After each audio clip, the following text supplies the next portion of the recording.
And no one was awake. It's all right. Hi to the VOD watchers, because I know that's where everyone's going to be at. This is terrible. This is usually my I don't do anything time, so streaming at this time kind of sucks. I turn my noise canceling off so I don't accidentally get too loud and wake anyone up. Yeah, I have to be quieter than usual because it's, well, 2 a.m. So I'll try to make sure the audio levels are fine and everything, but we'll see how that goes. Yeah, so Tekken Top 6 is starting. I'm going to be honest with you.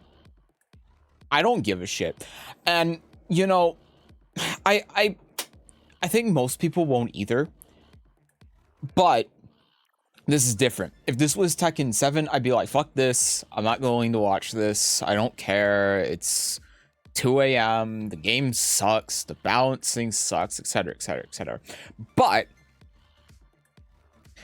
the difference is this is the first major tournament for Tekken 8. And that means this is the first time where game balance has actually been relevant. So all of that shit before where they're like, oh, we buffed this character, we nerfed this character. I say that with quotation marks because they were adjustments to make things work as they were intended to work in the first place, which, you know, has this whole thing associated with it depending on the strength of the change and how it augments the character. But and a lot of the things that you see, like, oh, Leroy got nerfed, is like clickbait bullshit where it doesn't actually change that much. But then there are some other things, like Oz's son is running 3-2, that is a nerf, right? But the point is that all of those changes up until now, to me, have had as much relevance as changes that have been made between like a beta state and a full release, like an in development internal like change, right? That's how it's been to me. So this tournament signifies the first time where game balance and tiers actually matter. And I think it's today that we can start talking about actual character strength, right? So that's why I'm bothering to stream this bullshit at 2 a.m. where I'm just going to laugh at how awful and uncompetitive and random everything is. Hi, Aqua. Jesus Christ, 2 a.m. stream. Wahoo. Oh my god. I didn't think anyone was going to show up. I hate Twitch Mobile, but here we are not getting up and going to my PC. I do not blame you. Who you got money on winning the tournament character-wise? Who's... I didn't watch pools of top 16, so who's in? I figured I'd look while we're waiting because they're late. You know, here's the other thing I want to say too. I know that they're going to have their announcement at the end. I don't think they're going to announce anything. Knowing Bandai Namco, I don't think they're going to announce anything. I think that if we're lucky, we're going to get a trailer about the balance patch, and that's it. I don't think we're going to get any teasers. I don't think we're going to get a character. I don't think we're going to get fucking anything. It'd be fun. It'd be great if I was wrong. But God, it would be so funny if I was right. No. Actually, what they're going to do, they're going to have a trailer for the next update, and it's going to include promotion for the next battle pass. You know I'm right. When do you think the next character even gets hinted at? Well, there's one each season, so spring, summer, winter, fall. Don't ask why I say seasons in that order. We got Eddie in March, and that's the very beginning of spring. So it's reasonable to assume that the summer character, well, we know what the time frame is going to be sometime between June and, like, I guess September. I don't think they'd make it September though, but I think it's going to be Evo. Because if we're thinking like June, July timeframe, Evo 2024. When's the date?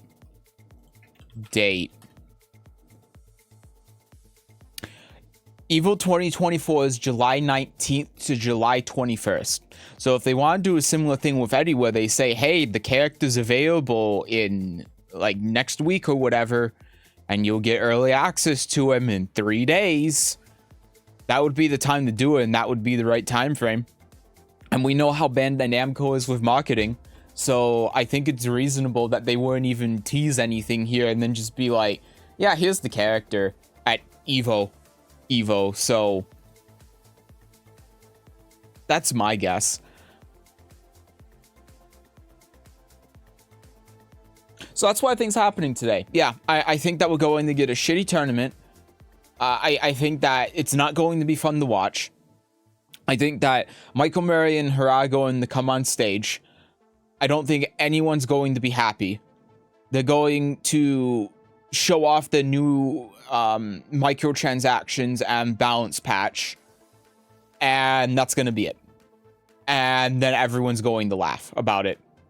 Fingers crossed for Anna and Miguel. They're going... Okay.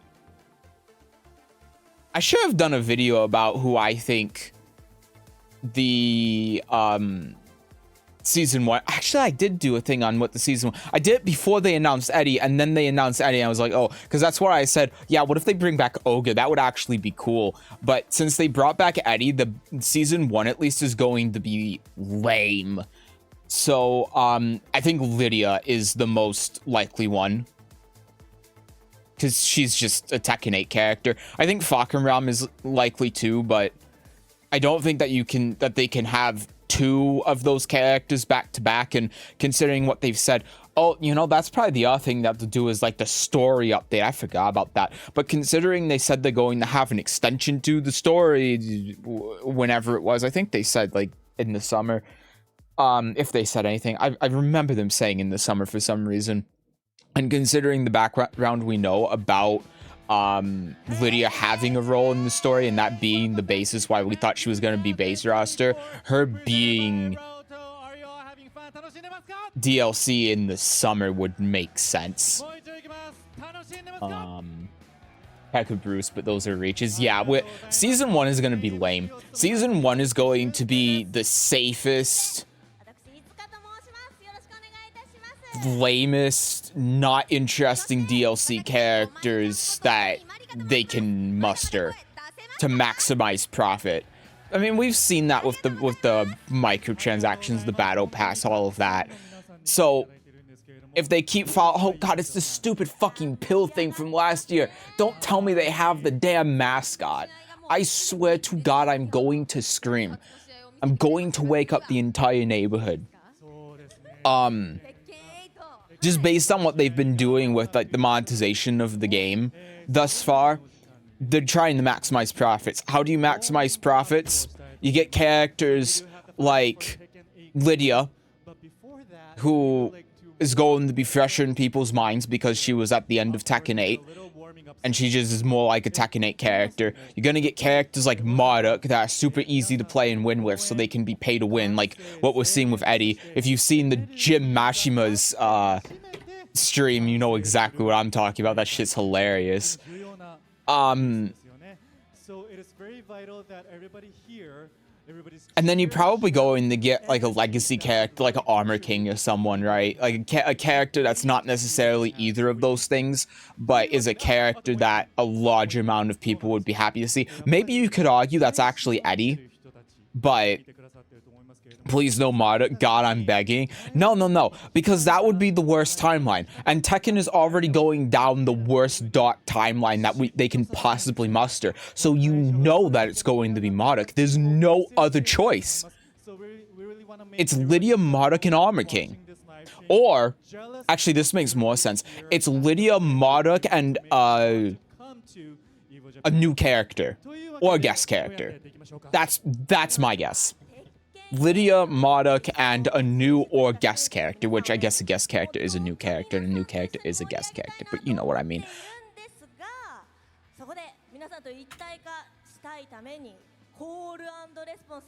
I'm looking up the bracket right now.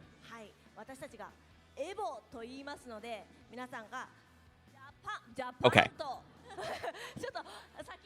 Who's in top 8? Bro, Lydia, Monica, new characters, the darkest timeline possible. That's what I'm saying. It's going to be lame. No one's going to like it, but it's going to sell. That's exactly what they're aiming for. That's Harada's vision. So the bracket is Infested, who I haven't seen in a very long time. Low-High, Chikurin, Chanel, Double, and Manja. No idea who this guy is. These are not the names that you would expect to see at top. There's no Arslan Ash. There's no Ni. There's no Ulsan. These are people that you don't really see at top 8 of Evo, like, by themselves. So the entire top 8 of Evo being comprised of these players, it just shows that Tekken 8 is a random, uncompetitive fucking mess. Also, not being there has me shook. Seriously. No Q-dons? No, like, low-high? Okay. Low-high we can see semi-consistently at top 8. Chanel as well, semi-consistently. Chikurin we definitely see up here. He's one of the best Japanese players. I mean, and Double's like a great Japanese player, but not like top 8 of Evo Japan, you know. Same with Manja. I don't even know who Manja is. And Infest is the same thing, where it's like, I know he's a good player, but I'm not seeing him at like top 8 of Evo. Cherryberry Mango. Who else? I know that there are more. No Anakin? Maybe Anakin didn't even go to this one because it's Evo Japan. If Anakin's in this though and he didn't make top 8, I mean this game is so fucking bad. This game is so bad. This game is a random fucking mess. Don't worry, I'm gonna be making fun of this game and it's bouncing this entire time. Do not bring out the mascot. No, no, they're doing a chant. They're summoning him. These are the dark arts.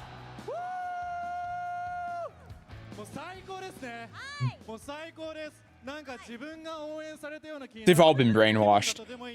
They've put shit in the water.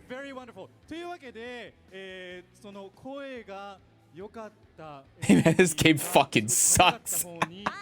I love how everyone... I remember when I said that before the game came out. I remember when I said that back when they first revealed the game and people said, well, Seth, the game hasn't come out yet, so maybe you shouldn't be so harsh. And now every time someone comes in here, they say, this game fucking sucks. I love it. This game is single-handedly killing the scene in my area. Tekken 8 is the ET for the Atari 2700 of fighting games. Single-handedly killing the industry. Amazing. No one wants your stupid fucking plushie.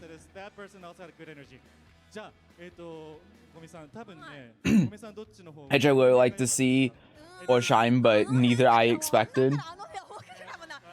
I don't know who Edge is.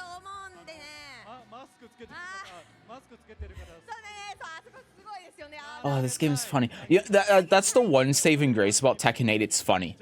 It's funny to just talk shit about it. I really, now that I have more time, need to make more videos just making fun of Tekken.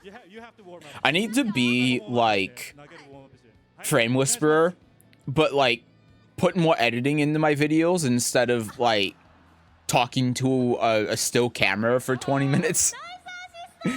And, be less angry. That's what I need to do. I just need to be Frame Whisperer, but less angry and more editing. Don't be mad, make fun of it. I just a really good new Korean Hwarang made top 3 in the first 2 ATLs, only lost to Ulsan. I've never seen him. But of course, you would want the Huarong player to be in top 8. Oh yeah, I was going to look at GG Oslin Ash. Oh yeah, I saw that there was like an Eddie player as well. I think his name was Tekken Master. Yeah, like 7th. He was just outside of top 6. And it was so funny. I watched one of the videos, Tekken Master Evo. It's so funny because this guy, you played against Ao. Oh, great. He's a fucking...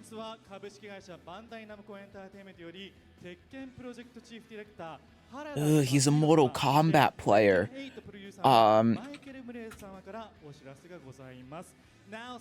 One second.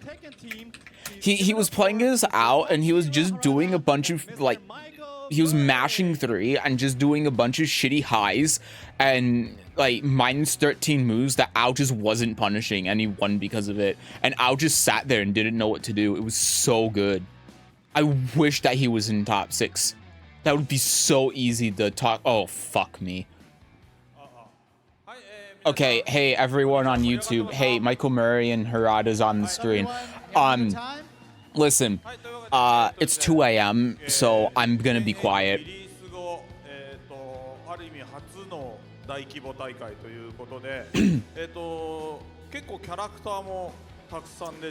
Accrued a lot of plays to Tekken by showing that Tekken wasn't just a button mash fest and now it's turned on its head. I hate Tekken 8 so much. Dude, Jim Mashima is like the best coach I've ever seen in my life. I wish I could pull it up right now, but Harada and Michael Murray are talking. You know what? You know what's going to make this funnier? This is probably the first large-scale tournament that we've had after the release of Tekken 8. It's been actually quite interesting for us to see what's been happening this past weekend. Seeing a variety of different characters making it into the top 24 and then now the top 6. Not just that, a lot of veteran pros circuit, but also it's quite exciting to see them here. This free content. He gave up. The Fung player gave up. The content makes itself. はい、30年目にして初めてこれみんな意外と忘れちゃってるんですけど I don't even need to talk. I said I had to be quiet. I don't even need to. The content is just here. You know what? Just get me off the screen. I don't need to be here anymore. This is all that we need. アーケードで出て2年間ぐらいこう 大きいアップデートがあってそれで家庭用になるんですけど Harada's vision, dude. Harada's vision.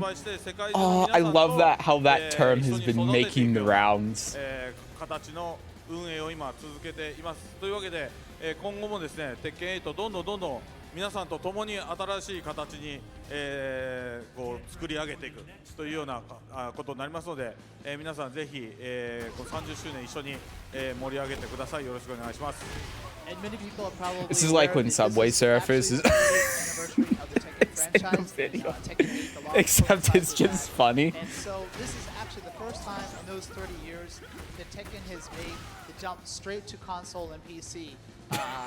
For people who followed the series for quite some time, you know we used to have an arcade release, and that would actually go on for a few years while we, polish the game, maybe add a big expansion. Are they really using the arcade release as an excuse? But this time it's quite excuse? exciting that everyone gets their hands worldwide on the game at the same time. So this is the 30th anniversary, but for Tekken 8, we also look Dude, forward I think to that working with I everyone can't believe that. Harada, well, I'm assuming it's Harada, so I'm not paying attention. But Harada really just used, oh, it was on arcade, so we would use that to flesh things out as an excuse when fucking Soul Calibur exists. Like, what is your company doing, dude? So we have a lot of cool plans in the pipeline for the Tekken franchise as a whole for the 30th anniversary. Yeah? Yeah, you had a lot of plans for the anniversary of Tekken, huh? Ah, yes, announcement of an announcement, typical. フリーの無料のね、無料って言わないとみんな怒っちゃうから。フリーのコンテンツアップデートっていうのも、Oh, slow-mo! 予定してます。そして、Oh, the slow. Not again. Holy shit, that was so fucking sick. Did you see that slow mo? Oh my god. This is great. Oh, I'm enjoying this. That slow mo was fucking insane. Dude, this is why I'm saying Jim is just one of the best players I've ever seen. We have a lot of new No, he's learning. Updating with the game as well as making the balance changes, etc. And of course, we'll be fine-tuning the game as we go along. But at certain iterations, there'll be these large-scale battle balance updates as well to look forward to. So those are some of the milestones we have coming up. No, not the on move. Come on, man. I need the content. So normally we would pretend to leave, and then you guys would call us back and do all that. But yeah, you've made this joke about 5 times. Straight to the footage that we have for you all today. So please check it out. Let's see. I'm keeping this on the screen. I'm keeping this on the screen unless it's something that, because we know this is going to be some shitty Tekken World Tour thing.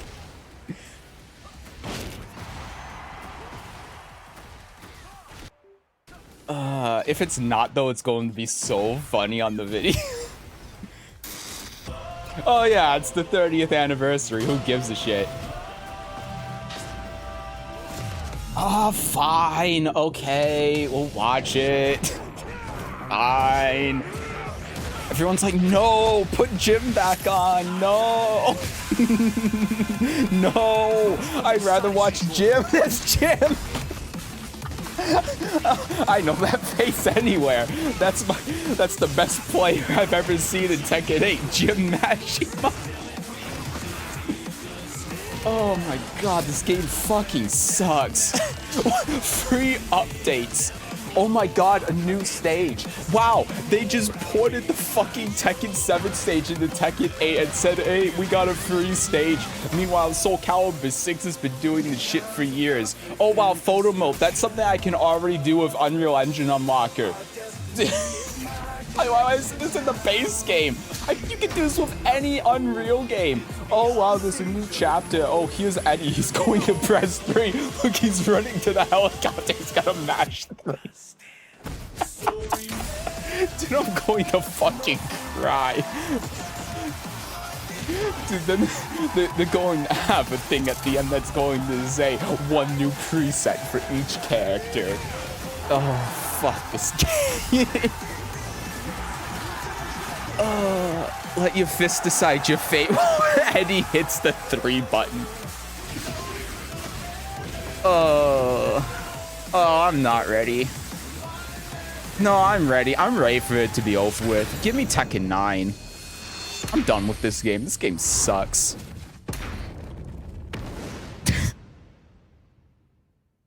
All right, are we done? All right, back to Jim. Oh, god damn it. Oh, it is Lydia, isn't it? Yeah, because this was her stage. Yeah, there you go. I told you. I'm so fucking happy. But I feel so goddamn vindicated after making that video. I told all of you.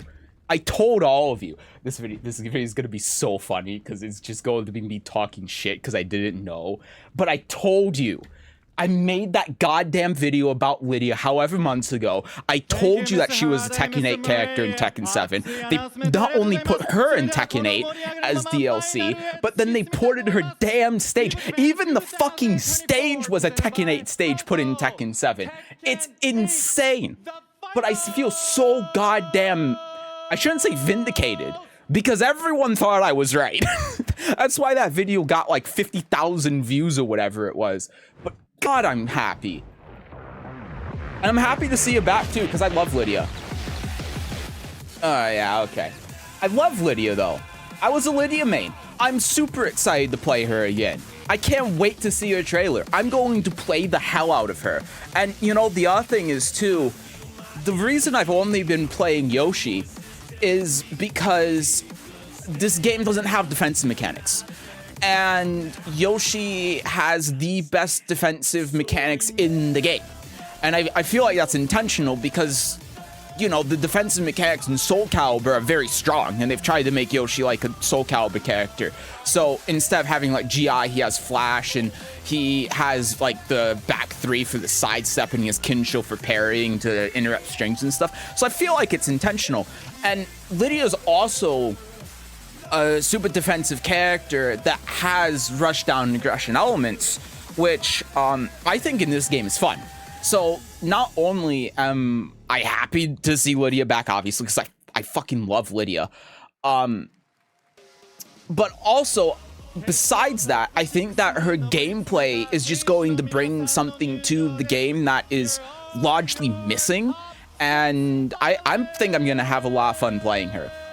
And that's not something I can say about pretty much any character in the game right now. Like, even odd defensive characters, like Leroy, for example, just feels too gimmicky, right? Because he's too reliant on parries and such, and just because of the nature of how the game works, it just doesn't really work well, and it doesn't feel like it's like...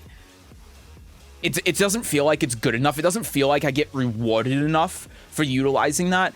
And then Asuka just has her own set of problems I don't really want to get into. She just doesn't feel good in the game, right? It's nothing about how she just doesn't feel good in the game system. It feels like they have good ideas that don't actually work in practice. But Lydia has kind of sort of a similar thing as Asuka, but she's a little bit more aggressive. I feel like she would fit into the system more. She's more complicated, I think, and she's a defensive character, which I like. I want a character with defensive mechanics, so I'm excited for it. Anyway, back to Jim.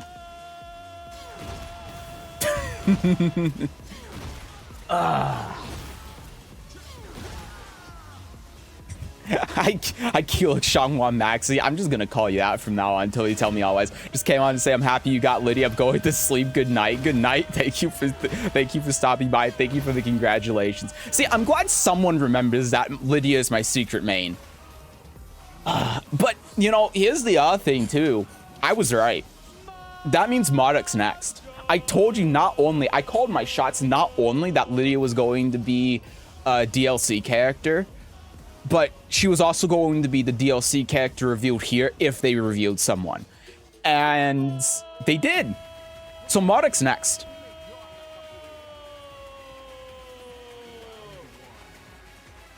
We all know we're still just uninterested.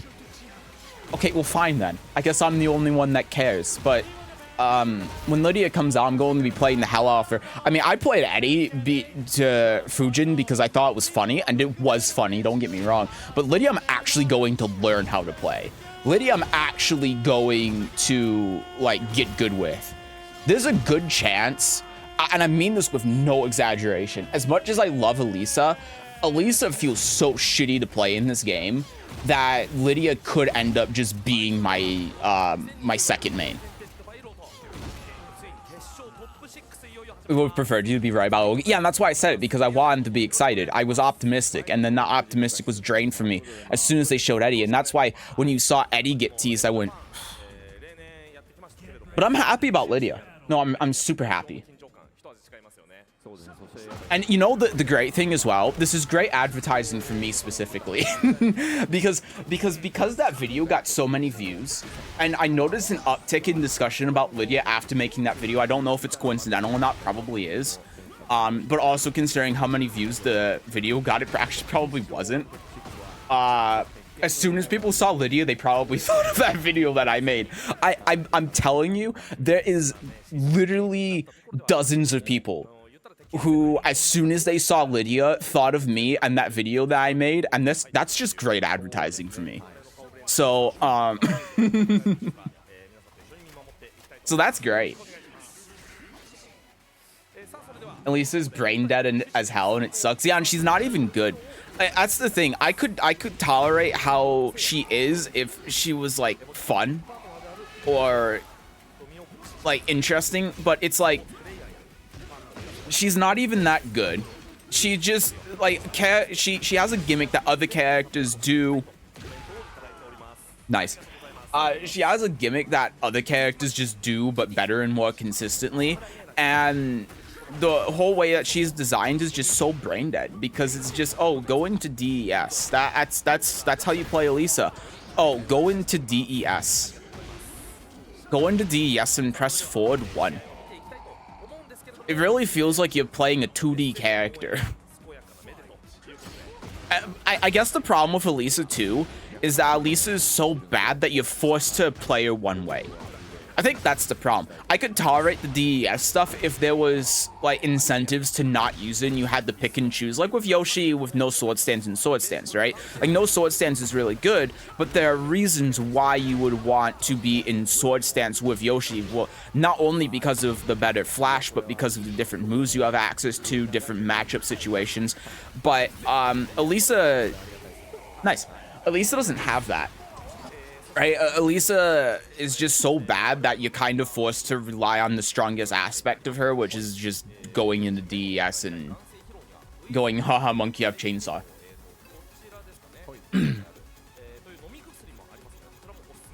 I sunk so much time into it and Tekken 7 prep for Tekken 8, and I just don't like her in this game.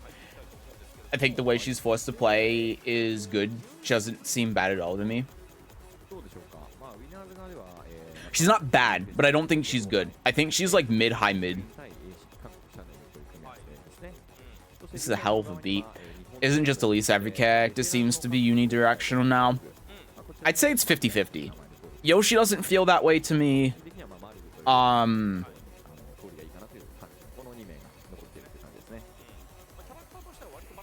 mean, this might be a controversial opinion, but strangely, Eddie doesn't feel that way to me. Too much. I don't think Brian is that way.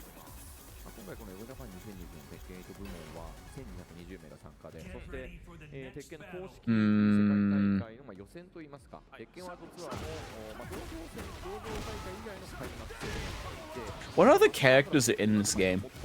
You know, here's the thing I will say.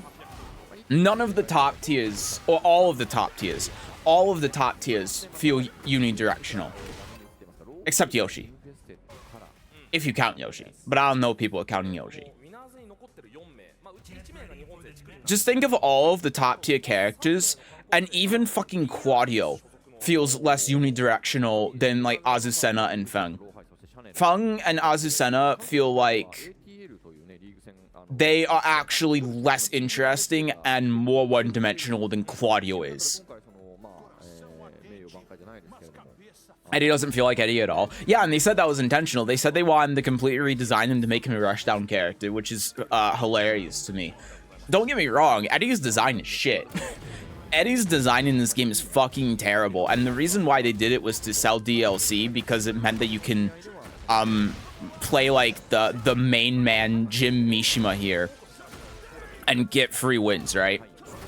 Because this is how people played Eddie in Tekken 3, and this is how people know Eddie is like, oh, you mash buttons and you win with rushdown, because like a lot of people just don't know how to deal with this character. But it's only at the higher end where you have to play him more like poke heavy and defensive heavy, because a lot of that's gimmicks that doesn't work. And they said, well, let's just appeal to the casual market, because that's who's going to buy this character so that they can get a free purple rank, and, you know, the character suffered for it. No hop kick, no. That said, though, if you're looking at him as a character by himself, instead of thinking of him as Eddie, I feel like there is a lot of decision-making to make with the character.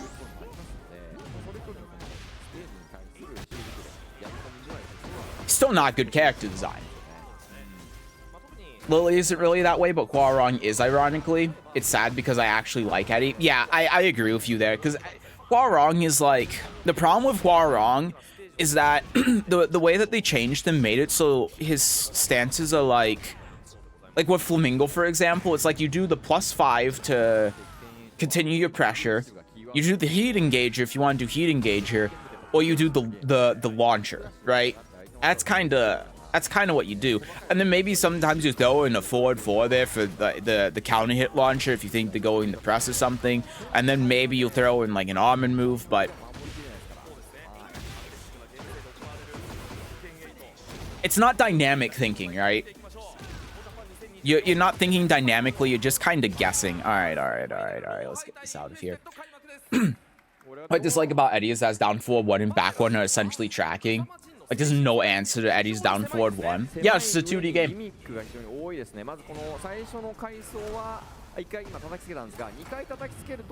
This is low high versus infested. Yeah, I mean, that's another thing too. Man, remember when Dragunov in Tekken 6 was actually a fun and interesting character because he was the poke heavy character that had hard execution, but you got a lot of reward for capitalizing on his difficult execution. And now he's just, oh, you do that. now you do this. This is the Dragunov I remember. Is what I would say if I was, like, I don't know, 15. Nice grab. You know, something I noticed when I was watching, I watched some games from iMusician. Something I noticed is, a lot of high level players are using grabs a lot. And something I thought that was going to happen. So I can't say I'm that surprised by it, but it does happen so frequently that I think it's kind of a problem. Because it slows down the game so much. It's different from a Magic 4. And also, there are some characters that have like 1+2 breaks, like Yoshi, for instance, that has 0-1 blocks, so just resets to neutral. This game fucking sucks. The fact that he even thought of that. Grabs the counter hit tool now. Yeah, and it sucks because you either have to watch an animation of the grab activating, or you have to watch an animation of the throw break, and then if you break the throw, you get no reward out of it. You know? Like here's the thing about throws. Like that break, for example, it just resets neutral, right? And if you have a grab, like Rainbow Drop, for example, and that gets broken and Yoshi's back to the wall, Yoshi gets rewarded for you breaking the grab. Which just shouldn't be the case for grabs, but it changes your position to the wall, and we know how devastating your back being at the wall is. So it's like they didn't change any of the properties of like how grabs function, but then changed the entire game system without considering grabs. So grabs are just this very polarizing tool that's way too strong for no reason. And doesn't really... What the fuck was that? Doesn't really fit in the game's system. Like, what they were trying to go for is, oh, let's get rid of Magic 4s and replace it with grabs, but it doesn't work just because of how grabs work in Tekken. And then, like, the point I was getting at with the animations was, you know, if you used a counter hit tool like a Magic 4 before, not only would you turn end, because it would be like -9, -6, whatever it was before, but then also, if it just hit, then, like, that would be it. It would just be a move. And if it counter hit, then it's like, okay, well, you get the combo. But now it's just like, now you just have to watch animations all of the time. This game fucking sucks. Specifically dislike about the current grab design, it's not even good for offense, it's just purely a counter hit tool. No, I think grabs are very good for offense. No, I think they're really good because there's so much flashing lights in this game, and there's so much offense, and there's so much mental stack and things you have to think about because of, like, not only the lows, but now because lows are much stronger because of plus frames and stuff, now you have to pay more attention to them and the opponent's tendencies on when they're going to do lows, heat engages, mids, punishment, paying attention to health and gray health, and on top of that, just the side steps being bigger that your hands can get masked because of all of the movement and all of this shit going on in the background, like on this map with the fucking asteroids that are flowing around all over the place. You can easily do a grab like that, and then they just don't see the hand. Even if that wasn't counter hit. I think grabs are very strong offensively. And even if they don't do anything, like on break, this game fucking sucks. Even if they don't do anything on, like on break is just one more thing to add to the mental stack in this game when this game has too much going on already. I don't know, man. My experience is very different. That's how my experience has been. Like what I do now when I'm playing Yoshi is, like, in my offense, I will just like throw in grabs. Even though Yoshi doesn't have a proper grab mix-up because it resets neutral, I'll just throw in grabs as my offense because it's 0 on block or on break. And if it hits, then I get a huge reward out of it. So I will just mix in generic grabs like that. I mean, that wasn't counter hit, and that hit him because he's been doing 1+2 grabs, and then he threw in a 1 grab and it just worked. So I'll do that and rainbow drop. And what a lot of people will do is, because they're also having to consider like grabs if they interact with gimmicks, like if they blow up the wall, they break the floor, whatever, they have to consider that a lot more now. Like if I'm playing Yoshi, I'll just condition someone into breaking a 1 or 2 grab throughout the whole game, and they'll just throw in rainbow drop and they won't break it. Even at like Tekken God ranks, they just won't break it because there's too much shit going on. Or what will happen is, because this game is so aggressive, they're like already pressing 2 because they're trying to hit a button, and even if it's not counter hit, they've already locked in the 2 input as the grab break, like frame 1, so then they don't get a 1+2 break. I think the grab thing works for like the first 1-2 rounds. After that, grabs are pointless unless you're throwing it out for counter hit. Grab is a mental stack tool. Yeah, like you have to utilize it right. If you're just utilizing it mindlessly, then I agree with you, because people are going to see through it. But if you're incorporating it, understanding the concept of it being mental stack and working towards a goal with it, and not just like throwing it out willy-nilly, then yeah, I think it's very strong. Like again, for example, like if I'm this fucking game, man. Like if I'm on this stage and it's final round and I'm playing Yoshi and I can do rainbow drop that will launch the opponent if they don't break it, then I'm going to start using 1 and 2 grabs. Not rainbow drop, but 1 and 2 grabs to add to that mental stack, to make them have to think about it. And it's going to make them slow down because they don't want to get counter hit with the grab and then launched. And then they're going to be more concerned about breaking 1+2, so the 1 and 2 grabs might catch him out if I keep doing the no mix-up. But then they have to think, oh, well, what if he does the 1+2? You see what I mean? That's how you use them offensively. And for me, it works. It's really strong. And if you're playing a character like Dragunov that has a true throw game, I think like characters like Dragunov, Jin, this game fucking sucks, man. Characters like Dragunov, Jin, Raven, right? Those characters are a lot stronger than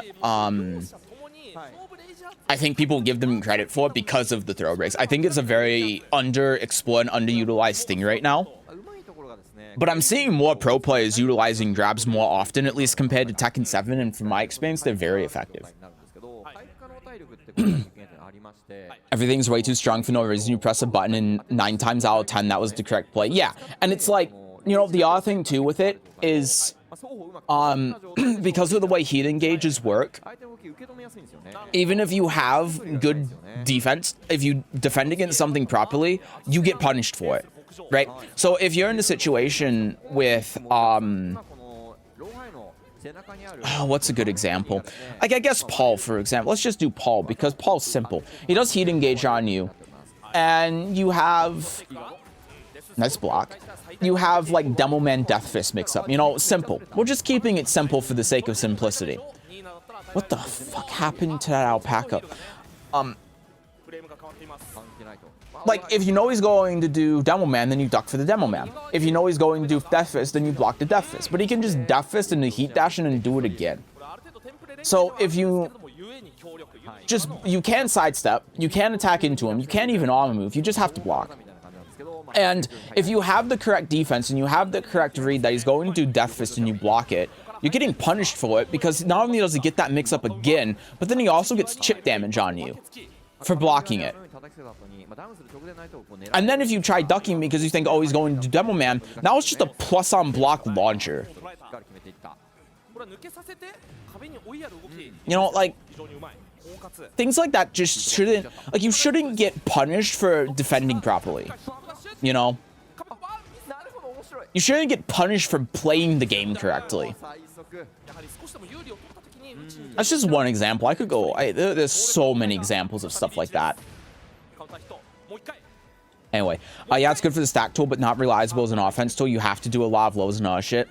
The other issue is when you're playing King, your multitudes of grab don't really matter. Everything still comes down to his new low. Basically, non-grapplers have good grabs, but King's grabs are pretty much the same.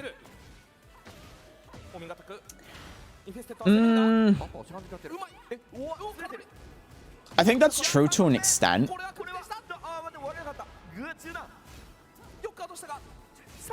I don't know. I don't have enough experience with King, so I can't really say. I do. Here's what I think. I think that every character in this game is a grappler. You know, like in the same way of Soul Calibur. Not in the same way, but in a similar way of Soul Calibur. Where grabs are so strong in Soul Calibur that every character is a decent grappler. And there's some characters like Talon, for example, that are better than others. But the difference is that characters like Astroth in Soul Calibur 6 are designed more like around grabbing, not as a gimmick, but as an actual strength. And they have a lot of neutral tools that are neutered to make up for how strong Astroth's grabs are, like being able to do 50% off of a grab. King doesn't have anything like that. King just feels like he's another character with a bunch of, like, with another throw game like Jin. That's the issue. And I think that's why, like, maybe he does have to rely on the low more than the grabs. Because he just has a grab game like every other character. And he doesn't really do anything with them. And instead they make his grabbing into a gimmick that gives him heat engager. And a screw for some reason. But it's not really incorporated into how he actually plays a lot of the time.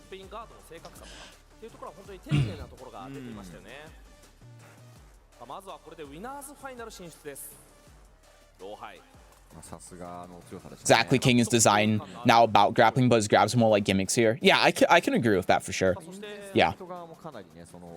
Because it's like, here's the way I just thought of it. If you take King and put him in the Tekken 7, then, like, yeah, he's a grappler, right? He's, like, insane. By far the best grappler in the game. It's crazy. But you can also say that about every other character in Tekken 8, right? Because of how counter hit grabs work. And just because of, again, how the system works. So, like, when you compare that to King, like, when you compare other characters' grabs to King in Tekken 8 system, King's grabs aren't even that good.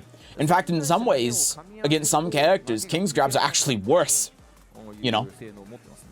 Because they don't interact with, like, stage gimmicks.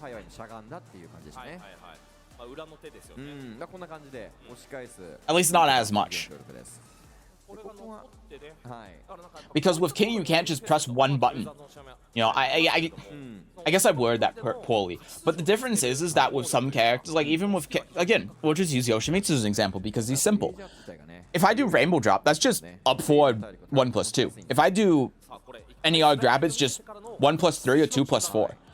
With King, if I want to interact with the floor and do Shining Wizard to break the floor and get a combo off of it, I have to do instant while running 2+4, not 2+3, 2+4, right? I can't just hit a button.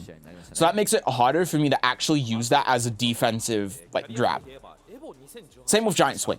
If I want to throw the opponent into the wall, I can't really use that as a defensive option as consistently as I could if I just hit one button. So in some ways, in a lot of situations with a lot of characters, King's actually a worse grappler than other characters in that regard. So,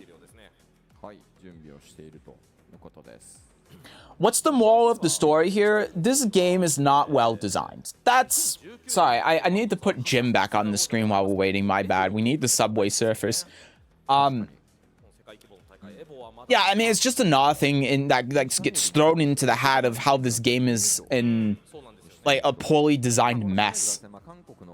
Go Chanel. I'm rooting for Chanel. I want Chanel to win the whole thing. I've been saying for years Chanel deserves to win something. He always puts a lot of work in, and he gets so close but doesn't quite get there. I think this is Chanel's time to shine. Like, what's the point of the screw grab? Yeah, gimmick, right? Okay, exactly. Giant swing between an opponent doing down 4-1 jab. Yeah, exactly. But you can do that easily with, like, a 4-1 plus 2. And that kind of relates back to what I was saying about, like, the grab system. They changed, like, the grab system without considering the rest of the game. You know, because now that, if someone does that, why the fuck is fucking Max? Why is there a Max custom? Who did this? How did this happen? Who did this?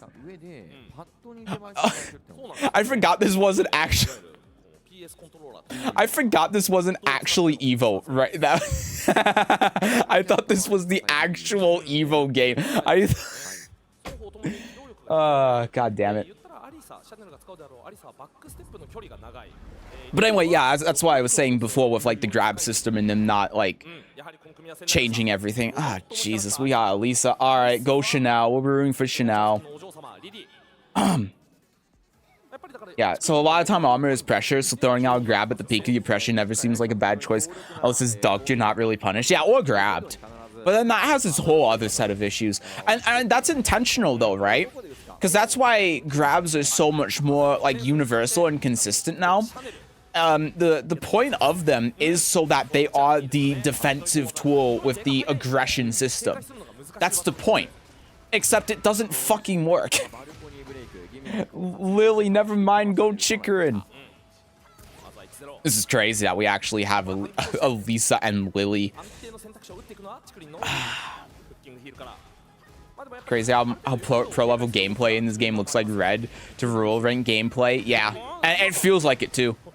Well, no, I mean, yeah, compared to Tekken 7, it feels like it.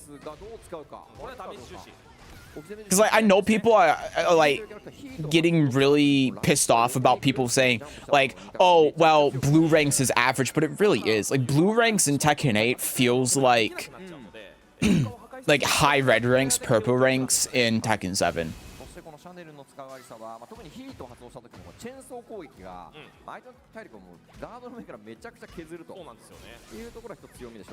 Okay, there's a punish. Why didn't he duck that? Man, I sure love my top tier Lisa who wasn't able to do anything while in heat. God. People complain about Lisa's chip damage, but it's like she doesn't get more chip damage than, like, 50% of the characters in the game. He could have got more off of that with the wall being right there. Is that minus 12? Good sidestep. It's gonna break the floor. I could probably increase the volume a little bit since this is a game we actually give a shit about. Because I'm actually conflicted. I love both these characters, but I like Chanel as a player more, to be honest, and that's really only because I actually know who he is. Chikrin's like one of the, if not the best Japanese player.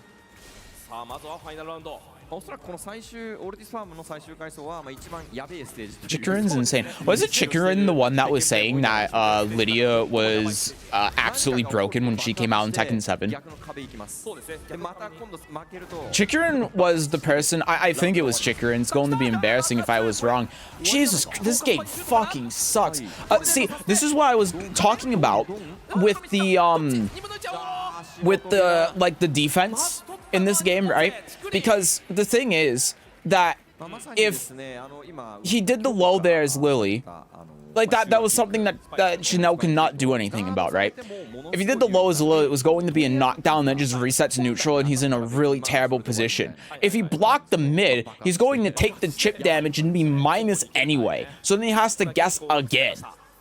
So, like, and that's if he makes the correct decision. And that's stand blocking. So, like, he makes the wrong decision and he fucking dies. Or he makes the right decision and it's basically this exact same as if he eats the low. How is that good game design?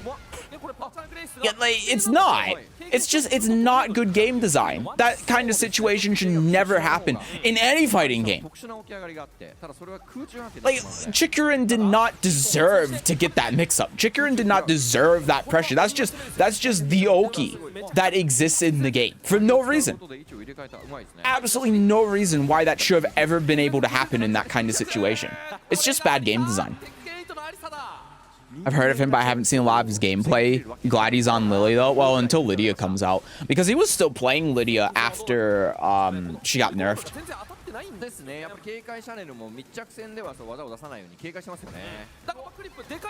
That's a big launcher. DES go burr. Yeah, DES do, like, 5 chip damage. And then... Yeah. Yeah. Elisa fucking sucks in this game, dude. I take back what I said about being mid-tier. Lisa fucking sucks in this game. She just can't do anything unfair. A lot of people don't know the matchup and they think DES is unfair. But like, what Elisa does in DES is not even as good as what a lot of characters in this game do in neutral. Like, look. Oh, I dick jabbed and I got out of it. That's it. That's the real answer.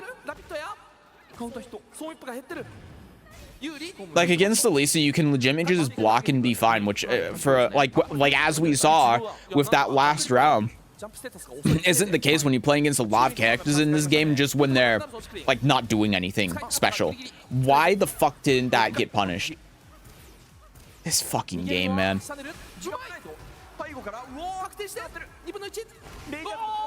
Nice sidestep. He's playing Elisa, by the way. Great sidestep. Great game. Good mechanics.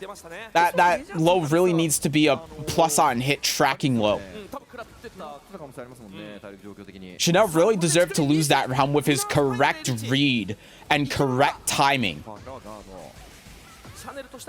God, this fucking game. Can't have that Lily nerf every Tekken player ever. I remember people calling for Lily's blood when she got buffed briefly in Tekken 7. Chikurin just did the awesome Ash. Yep, see, look, now he died, right? But then again, if he blocked the mid, then it just would have been the same situation. Look at this. Hold on. We're going back because we're on YouTube. Look at the situation. So you remember when he blocked the mid? I didn't even know she got this far, but it just makes it even worse. So it's legitimately 50-50 in death. Look at this. And that's just what he gets after the combo. Like, there's nothing Chanel can really do here about it. He's going to have to eat this mix-up either way. In some way, shape, or form, because this would hit him on the ground if he stays on the ground. And then if, like, he blocks the mid, then she's so fucking plus that she can just do, like, a heat dash and then be plus again, chip him down to here anyway, and then do 1 down 3 homing low and kill him. If he guesses this, if she does the mid and guesses this correctly. But then if she does the low, then he dies anyway. This game fucking sucks, man. Look at this. Like, again, this is the same situation, right? This is the exact same situation. Oh, we did a combo. Oh, backs to the wall. Like, here, you know, I mean, fuck, this is a goddamn heat engager. It's not even a combo. And she does that. And what are you going to do? Press? Are you really going to press in that situation after she's plus 17 in the heat dash? And then you have to guess. And then, like, again, you block the mid, your back's to the wall, so he's going to do another mid heat engager to try splatting you against the wall again, and if not, then he gets more plus frames to do the same fucking thing. So you have to guess 3 times at best for you. You have to guess 3 fucking times and hope to God that you don't die when you're at this health. Meanwhile, you can just go la-di-da-di-da, I'm plus 1 billion if that gets blocked, and I do the chip damage anyway, so you're still getting hurt and you're still getting punished if you block it. You have the right read, and you defend correctly, and there's nothing you can do about it.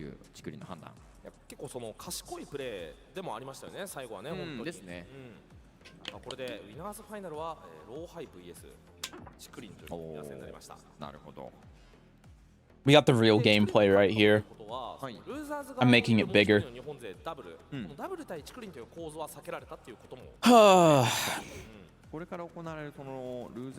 This game's such a shit show. It's so uncompetitive, it's crazy. This is genuinely one of the least competitive fighting games I've ever seen. Modern day. Sorry, let me rephrase that. This is one of the least competitive modern day fighting games I've ever seen. Because not only are situations like that, like what we saw with the Lily, so random and so, like, not even 50-50, but 50-50 into a 50-50 into a 50-50.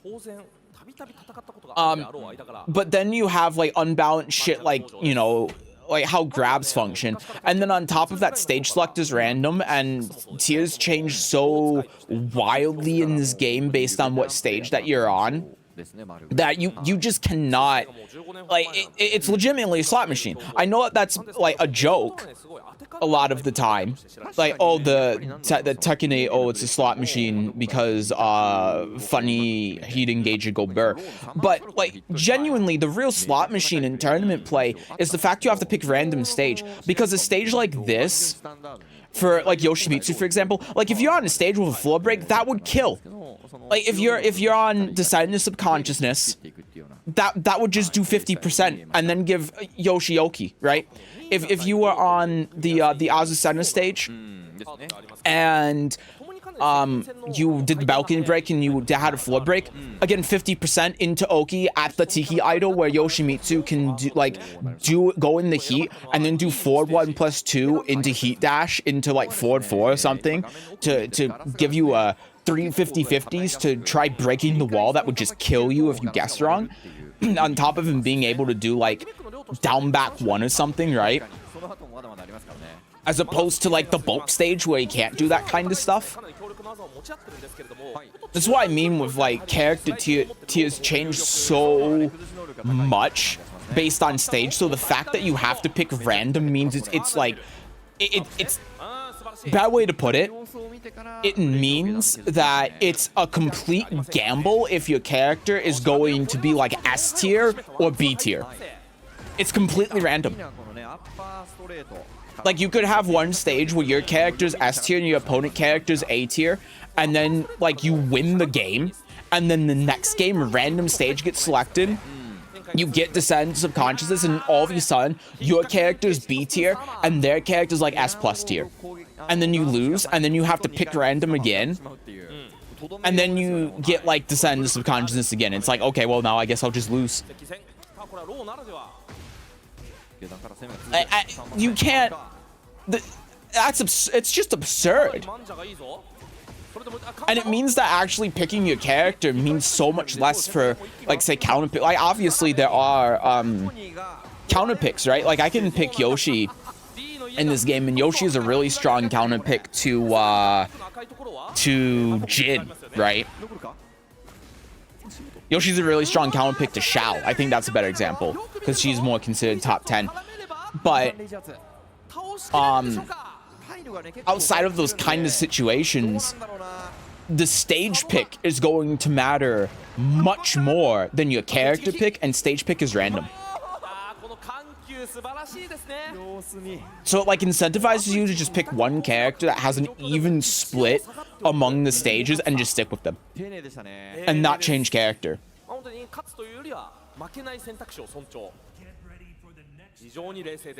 This game has less depth than Dead or Alive 5. Yep. Like if you could pick stages, if you lose, then there would be actual decision making with the stages. But like here, for example, right? I don't think this is a great example because I think both characters are about even in here.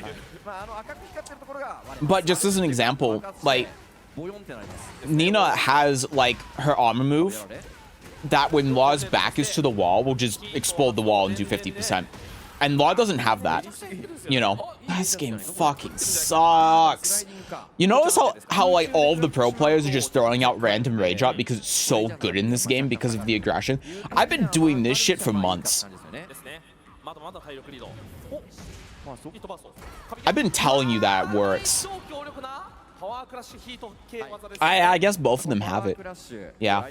So again, this is a bad like comparison because both these characters just do about as equally on the stage, but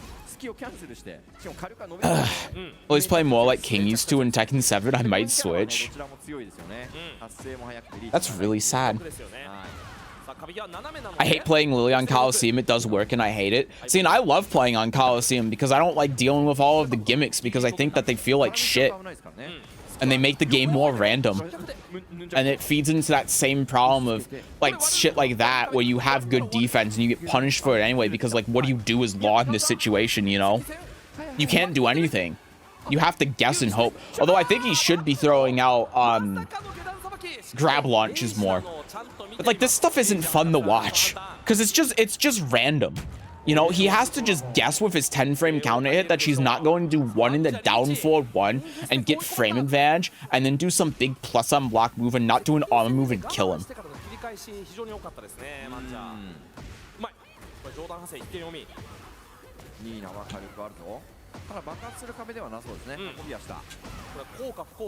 that's why I like the pseudo infinite stages because you don't have to deal with any of that. It feels more like you're actually playing Tekken when you're on those stages because I feel like there's just there's less randomness on those stages. I play a character that benefits huge from gimmicks. Yoshimitsu benefits more from gimmicks, I'd say 75% of the characters in this game. Especially floor breaks. But you know how I am if you watch me play the game. Like if I do things that I think are bullshit, I get upset about it. I abuse the hell out of it and I get upset about it because I don't like playing that way. You know, I don't like that the game plays that way. I don't like that you have to, the stuff that you have to abuse in this game. Like, a big thing is like the Rageots, right? Every time I just throw out random Rageot because I think they're going to hit a button, and it's legitimately the best option because, again, like, defense in this game, you get punished for proper defense. That Rageot a lot of the time is the best solution. I just say this game fucking sucks. Even if I'm right, this game fucking sucks because I don't want to throw out Rageot and have to watch a 10-second cutscene because it's the right option. But there are a lot of situations where it is. If your back's to the wall and they have plus frames and they're going to do something where if you block a mid, then they just get more plus frames and they're able to keep putting you in 50-50s that will eventually kill you because of the chip damage that it's doing. It's slowly withering away your health. At some point, one low is going to be it for you. Yeah, Rageot's the best option there. It's better to just not deal with it. It is. It's bad to just die there instead of die slowly. But I don't want to do that. That's not me actually playing the game. That's me just guessing that they're going to hit a button and being right or wrong about it. But so much of this game encompasses that. I hate it without walls. She loses all the dumb shit. I like Yoshi without floor breaks and walls because he loses all of the dumb shit too. You and I are not the same. Sorry, I gotta put our good friend up back here. Hwarang doesn't really have that issue, so I play him more. The fact that nothing breaks Rageot is so insane to me. Yeah, and that's why it's a good option because I want you to think back to those situations with Lily, with the low and the mid from before that killed Chanel. What if he used Rageot there? That's why it's the best solution. Because if you know that she's going to hit a button there, and you use Rageot, like let's just ignore like the health and the feisty rabbit and say you have Rageot, you know you're going to live if he hits a button. Yeah, you do Rageot. Because then you don't have to deal with that mix-up. Like, you don't have to deal with the low, you don't have to deal with the mid, you don't have to deal with the mix-up that comes after the mid, you don't have to deal with the mix-up that comes after that mid. You just win or lose on the spot there, instead of taking a chance 3 times in a row, at minimum, that you're not going to die, and then having to fight back out of that. That's why they're so strong. And that's why you're seeing them so much in top 6. いう中で非常にこのローをやり込んでいるプレイヤーですね。 And again, it's just bad game design. That should just be something that's baked in as a mechanic, right? That's another reason why I play Yoshi, because Yoshi can do that all the time with Flash. There's so many times, and that's why I only play Yoshi, right? That's why I don't play other characters, because if you play other characters, you have to deal with that bullshit all the time. If I'm playing Yoshi and I'm playing against Lily and Lily does something like that, then I can just wake up and Flash a lot of the time in those situations. So I don't have to deal with it. I don't have to deal with the 50-50 and the 50-50 and the 50-50. And even if I do one time, I don't have to deal with the next one or the next one. Like, there's a flow chart with Law where he does, like, Fist of the Gods or something. He does, like, down 1 or whatever it is into Wild Rising 4. Yoshi can just Kincho that and punish it, you know. So, but that should just be a universal mechanic. That's how you fix Tekken 8, right? You, like, the game can be exactly the same as it is now, but just incorporate some sort of, like, Soul Calibur 6 God Impact mechanic. Fuck it, maybe even you do parry and riposte, I don't know. But if you just have something that's akin to Rage Art, like, we'll call it, like, a super power crush, I don't know. Like, a power crush that's, like, mid, -14. Fuck, make it a high in -14. I don't care. No, make it mid, because some of those lows duck under highs. But make it like a mid. This game fucking sucks. Make it a mid that's -14. And just have it crush lows. That's it. That's what you do. I don't know why Chanel does that. That's reactable. I can react to that shit online.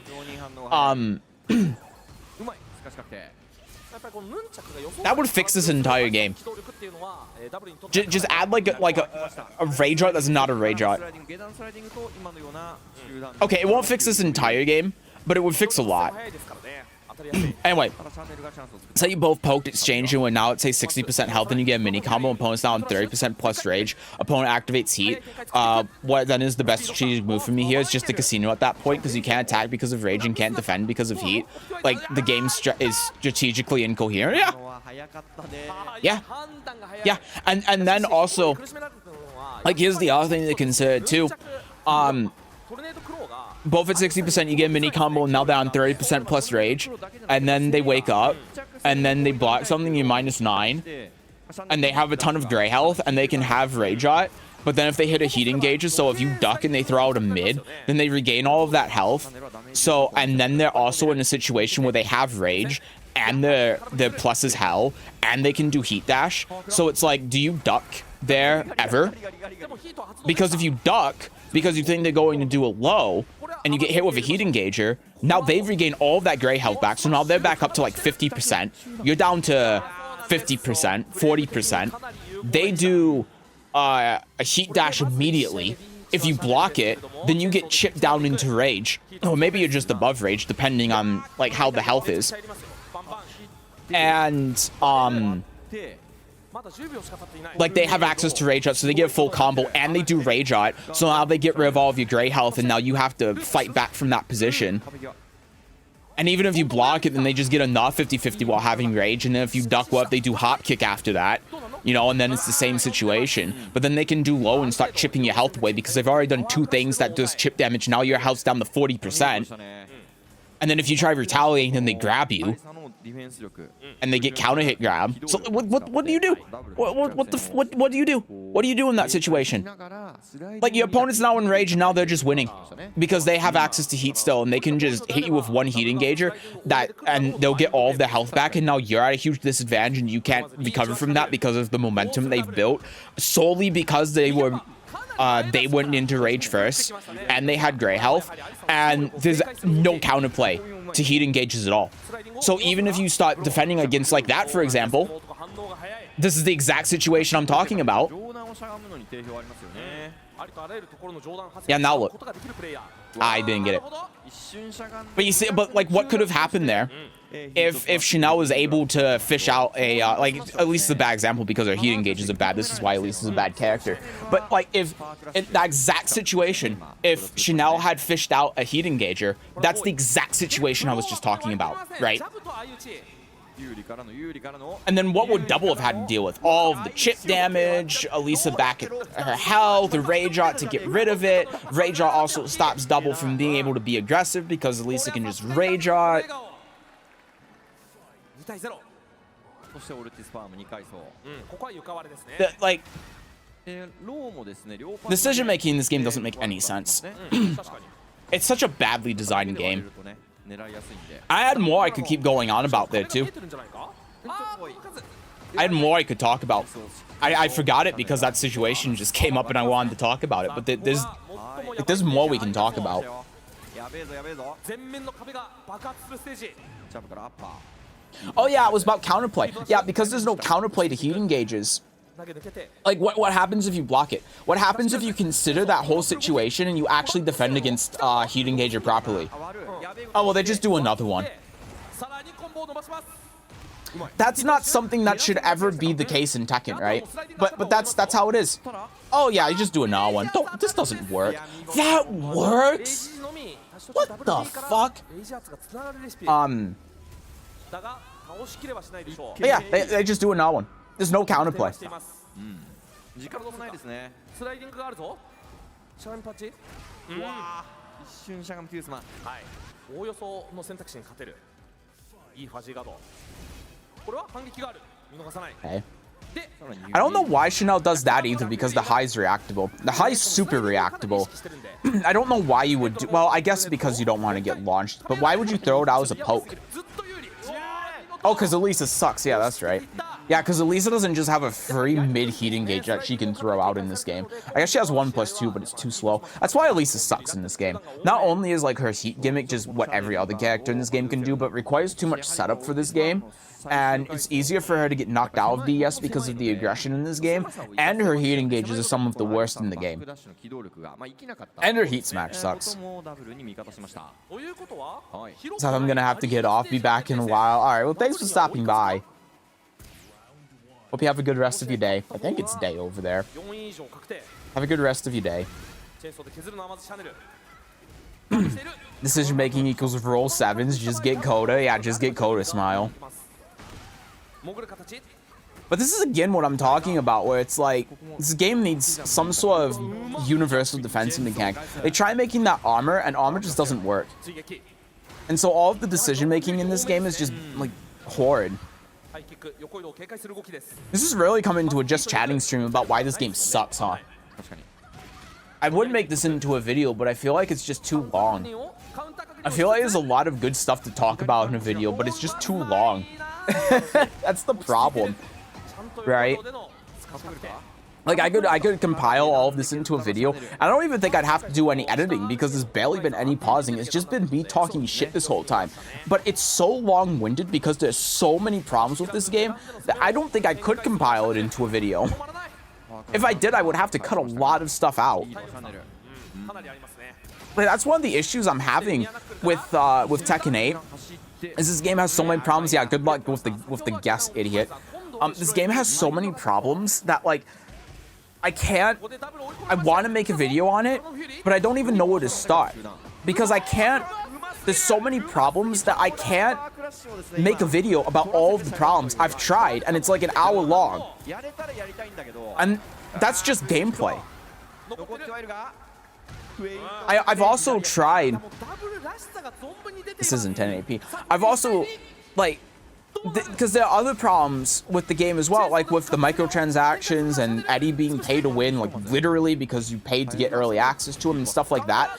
And it's just, you can't. You can't. This game has so many issues that you literally cannot talk about it because it's too much. But then you can't really talk about one thing. These guys are getting excited over this. Like, it's so irrelevant.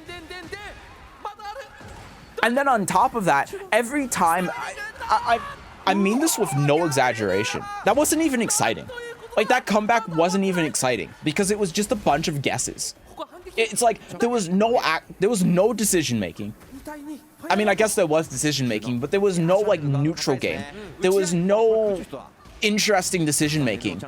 It was just 50-50s. It was just, I'm gonna do a low or a mid. I'm gonna do a low or a mid. I'm gonna do a low or a mid. What was the decision making there? Like, genuinely, what was the decision making? See, this is why Elisa's heat smash sucks. Good break. Oh, good. I'm law. I'm going to regain a bunch of my health and then do a free 50-50 into another free 50-50 into another free 50-50 into, you guessed it, another free 50-50. I missed. Nice punish. So I mean this with no exaggeration, but I have tried 4 times, 4, to record, not like take something from a stream and upload it, but record and edit and upload a proper video talking about the issues with Tekken 8. And every single time I've either fully edited the video and have planned to upload it tomorrow, or I have gotten halfway through the editing, and then the very same fucking day, something else has happened. The last time that happened was with the matchmaking change. 4 times. I'm not kidding you. This has happened 4 times where I've sat down, I've recorded a video, I've edited a video, I've had a video ready to go, I've set it to upload for tomorrow, and then something else has happened that made that video out of date. 4 times. It's absurd. I just can't win. いやそうですねやっぱりこうダブルのローってもっと密着戦こう仕掛けて相手が固まった瞬間にしゃがみからその下段のスライディングと中段の So anyway, the point is that's not just like a gameplay problem, right? It's not just a balancing problem, it's not just game design, it's not just gameplay, but it's also this whole host of other things like the microtransactions and the matchmaking and the communication that all culminates into this absolute fucking I want you to think, okay, it's like moldy silly putty. This is a terrible analogy, but it's like you want to play with it, but you also look at it and you think, maybe I'll just like do literally anything else, you know, because like you look at the silly putty and you think, oh yeah, this was fun like back in the day. I remember silly putty, but then you look at it and you're like, I really don't want to look at this anymore.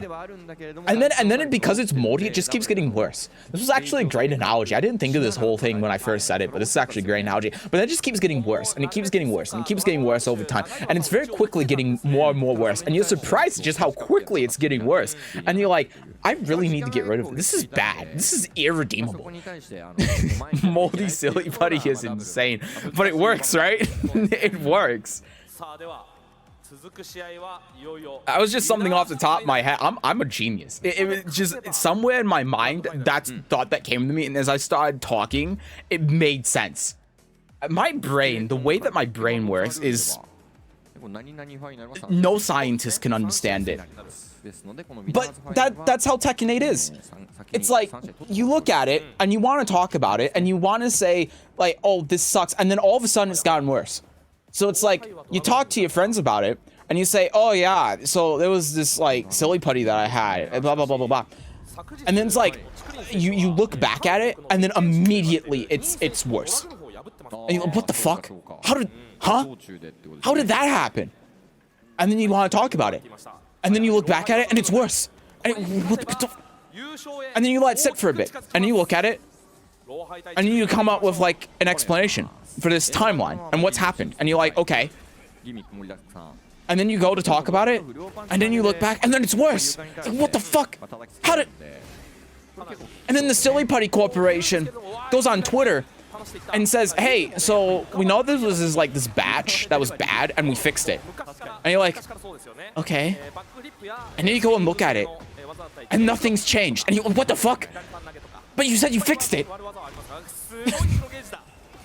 That's an analogy for the matchmaking.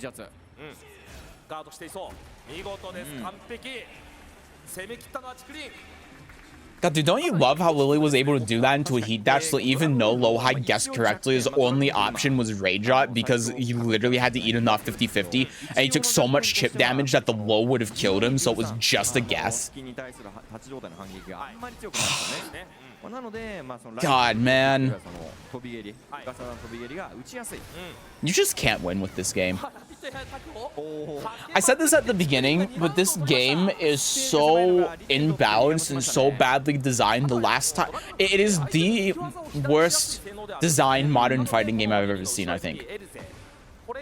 Even DNF Duel had a design philosophy, even though that game was bad. This game is just a clusterfuck. Because we all know that a lot of the stuff going on in this game, they didn't intend for. They didn't intend for, like, Rajot to just be the best option in a lot of situations. It's because they don't know what they're doing and they fucking suck at their own game. Why didn't you Rajot? You literally would have won. Even if you didn't, you would have gotten rid of his gray health. Ugh. It's crazy how just one game ago these were considered some of the worst characters. Yeah, and now you have stuff like this. So that's what I was talking about with grabs. If you doubt me with grab, look at that health. Look at the health. Do you see the health that he lost off the 1+2 grab? And now remember, Dragunov has a complete grab game as well. Consider that. Riddle me that. Dragunov has a complete grab game. Good luck. Smile. That's how you use grabs offensively. It's insane. And then you know what he would have done if he was breaking the 1+2 grab? He just would have done a 1 grab. That's it. He just would have done a 1 grab. Why would you break 1 when Dragunov could do his 1+2 grab?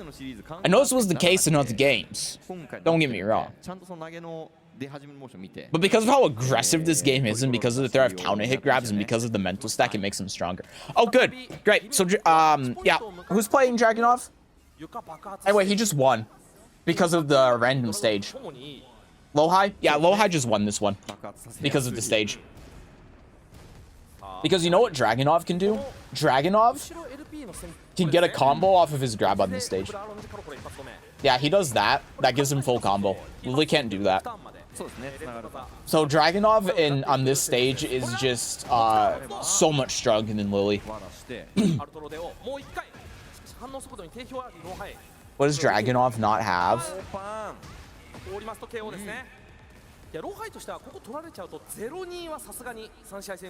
Keep out, maybe? Doesn't have a 10 frame wall splat.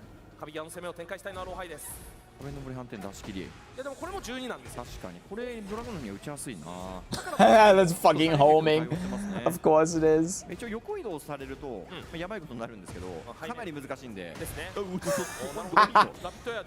Yeah, tracking will just work sometimes when you feel like it. God, you know, all of that ranting also didn't even go into how bad of a mechanic Heat Burst is. Heat Burst really is just like the modern reversal edge. Dude, why am I so hungry? Did I eat today? I think I ate today.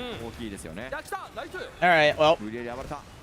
Now we get floor break. Well, I guess Lily was able to use it, so. That's good. Maybe it won't be that bad. Saying that just made me realize my character has a 10 frame wall splat. That's pretty cool. Yeah, I know. I felt that at one point. I was so pissed about it.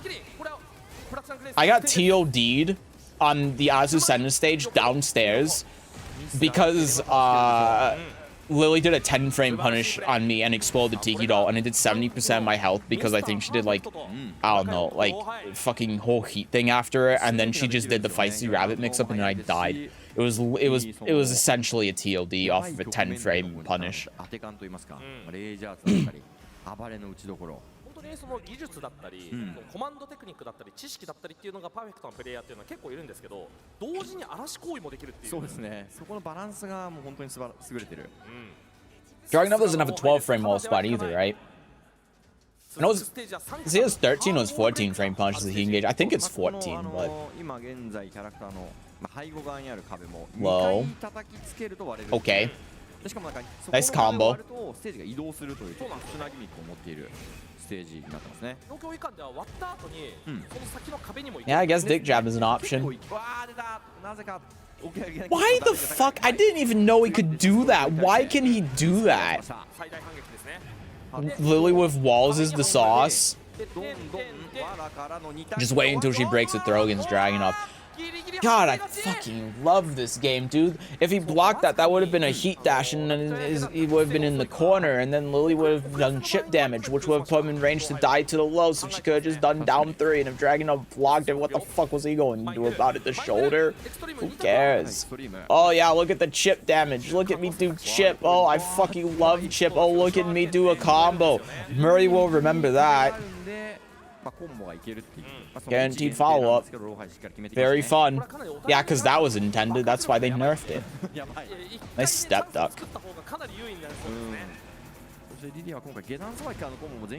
This shit is as competitive as DNF Duel when you're playing against Windmaster. Oh yeah, look at the chip damage. Look at the funny chip damage. I would have done Rage out there, man, and I would have been so right. Why even bother with it? Why even fucking deal with it?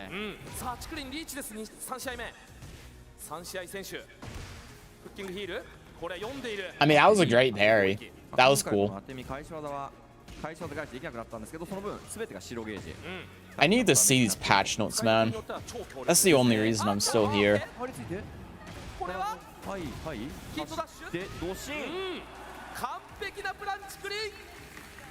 Kanpeki desu yo. 通常の壁コンボを決めるよりもバーストをヒートバーストでヒート状態にしてそしてヒートダッシュをそのまま決めるとダウン状態になるとそのダウン状態に対する Fucking infinite stage with Lilia defense is so shit, but ability to stop pressure in her Oki is actually so goddamn crazy. Yeah, so Dragunov just won now because of the random stage select button that is tournament mandated.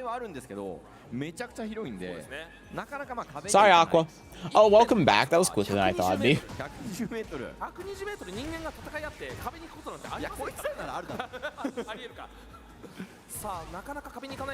I mean, if you're right about Lily's neutral, yeah. So Chikarin just lost this game because of the random stage select, and this is why this game isn't competitive. Like I was saying with the throws, yeah, nice. Okay, so just use Wind Charmer and then get hit anyway.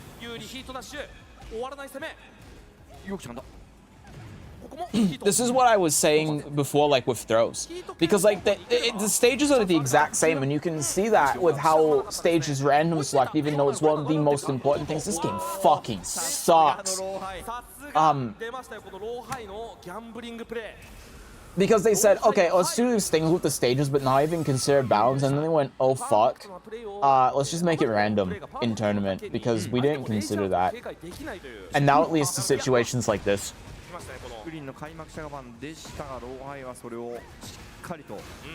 Man, if I wanted to play a gacha game, I would just play Mahjong. I mean, fuck, Mahjong is less random than this game is. And that game is like 30% luck. And this is why we play Warong. Honestly, it's a good point. Like, why would you play a character that doesn't benefit from like every stage when you could play a character that does? Like Yoshimitsu. Another reason why Yoshimitsu is so strong. Like, he benefits more on some stages than others, but Yoshimitsu is good on every stage, right? I don't know about Lily, but I know, like, I mean, I know that there are some characters, like Steve, for instance, that's not going to be good on this stage. You know? It's kind of like, you know, good comparison, Eliza, right? Eliza. Because Eliza is fucking garbage in Tekken 7. Terrible character. But if you're playing on a stage that has walls, she has some of the best, if not the best, wall game of any character in the game, right? So that's what makes her actually usable. But the problem is that in tournament, because stage can be selected, you play against Elisa, you pick an infinite stage, right? Because her wall game is so good, every character's going to be better than Elisa on an infinite stage. And Eliza is one of the rare characters. Wow, yeah, so exciting. You just threw out down for it too and it worked. Eliza is one of those rare characters in Tekken 7 where that matters a lot, right? Like, it's like Eliza, Julia, a couple other characters maybe. But even then, like, you compare it to Julia, Julia still works on Infinite stages, just not as well. Eliza is like the only character that on certain stages does not function. And then there are other characters like King, for instance, on a stage like Forgotten Realm that benefits a lot more than other characters. But it's a rare thing. But in this game, because of how everything's designed, every character is going to have stages that they're really strong on and stages that they're really weak on. Every character, with some exceptions, right? Like, that's amazing that Lily won, by the way. That really doesn't help to prove my point. But putting Jim back on.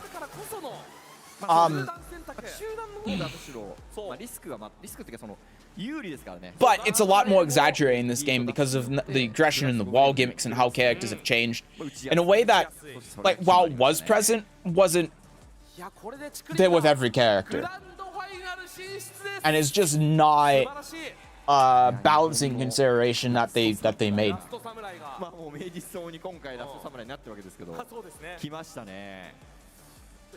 Chikurin's kind of crazy. I've never seen Douglide used like that. Yeah, Chikurin's insane.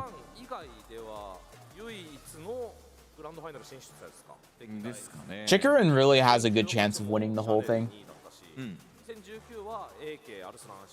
Chikurin was winning a lot at the end of Tekken 7.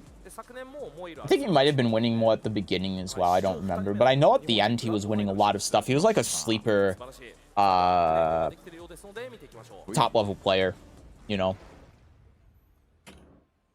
Like someone that not a lot of people was paying attention to, but was someone to really look out for winning a major event. I don't know if he actually did or not. I can't remember. I wasn't really paying attention to the competitive scene. But he was doing a lot.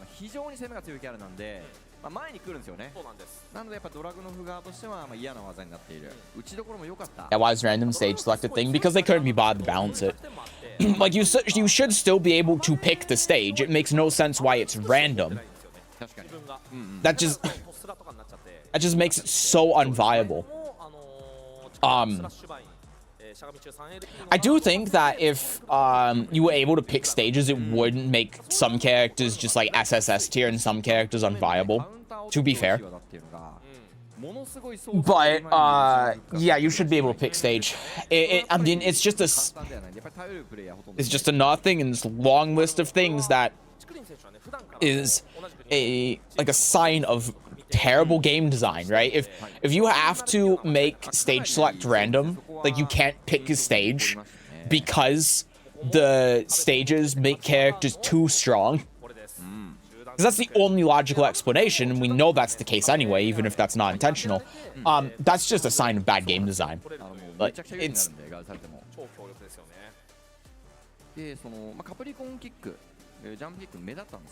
Sleep, I haven't seen a lot of him, but now I definitely have my eyes on him. Yeah, Chikurin's crazy. No, you see JD's play even back in Tekken 7, Lily was completely based on Douglide.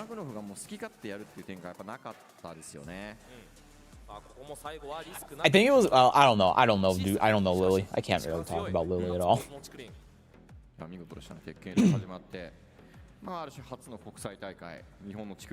Also, no one plays Lily. I rarely see Lily in tournament. Has to do glide well. Lily was super strong, but man, that was hard to do properly. Yeah, and that's why I think mid tier is fair, right? Because Lily's one of those characters that can be strong, but is not like absurdly strong in Tekken 7. She's just like good, and not a lot of people can do it because it's like reaching her skill ceiling, which is pretty high with that kind of stuff. So I thought this was the evil match again. My bad. Honestly, this is more exciting than Evo. Can we all agree on this? This isn't just me, right? This is legitimately more exciting than Evo. Look at this. He's going to beat this out of center. Okay, I'll get it off the screen. No, bring it back, Seth. We gotta watch the tournament so I can continue to complain. I've somehow managed to stream for an hour and a half and have done nothing but complain. What was that? Whiff punish. It's interesting that they haven't really taken any break, right? They haven't taken a single break throughout this whole top 6. Which I'm all for. Evo's known for taking way too many breaks, but at the same time, I really need to use the restroom. 20 plus unblock move.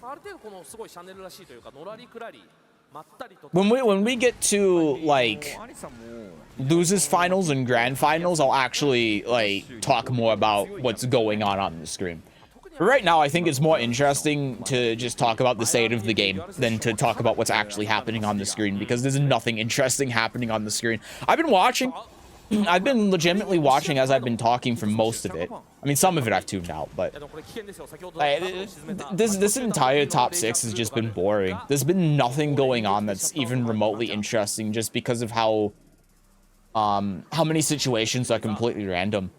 Like, even when we got good neutral play, like kind of what's going on right here, that just like it's all for nothing, because the damage that's being done doesn't matter until like a situation like this, or until a heat engager hits, and then you can just like come back like with no effort by just doing a bunch of 50-50s and like heat dashes and plus unblock moves, you know. So it's just like none of that was interesting. It was just, oh, do the low and then do the armor move, because these are the safest options, and they're my low mid, and you know. So that's why I'm not really paying attention. It's just not interesting. I won't turn up the volume though. I should have done that before, my bad. Oh, a whiff punish, something that exists. Dude, we can get whiff punishes with Jim Mashima more than we can with Tekken 8 Evo top 6. Chicken was just on a different level with it, like called out every time Drag was gonna armor with it. It was insane. Oh yeah, yeah, no, that's true. Didn't do any Douglide 3+4. I don't even, to be fair, I don't even think Douglide 3+4 is that good in this game anymore, because it's like, what is Douglide 3+4 doing that every other character in this game doesn't do, you know? Just fucking Christ, how would people watch Twitch on mobile? I can tell you I don't.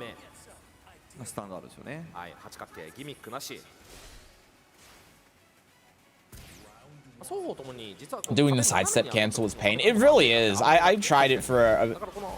This game fucking sucks. He ducked the high and didn't get the punish. Why did he do that instead of just doing the thing and then going in the DES and then doing like literally anything? Low parry that. What? Why aren't we low parrying Junkyard? Ha, funny plus unblock move, go burr. They changed the bunny hop thingy. Yeah, they changed Feisty Rabbit to be like a whole stance that has a heat engager and an armor move and a low that just does like 40 damage for some reason. It's like a hell sweep that's minus 12.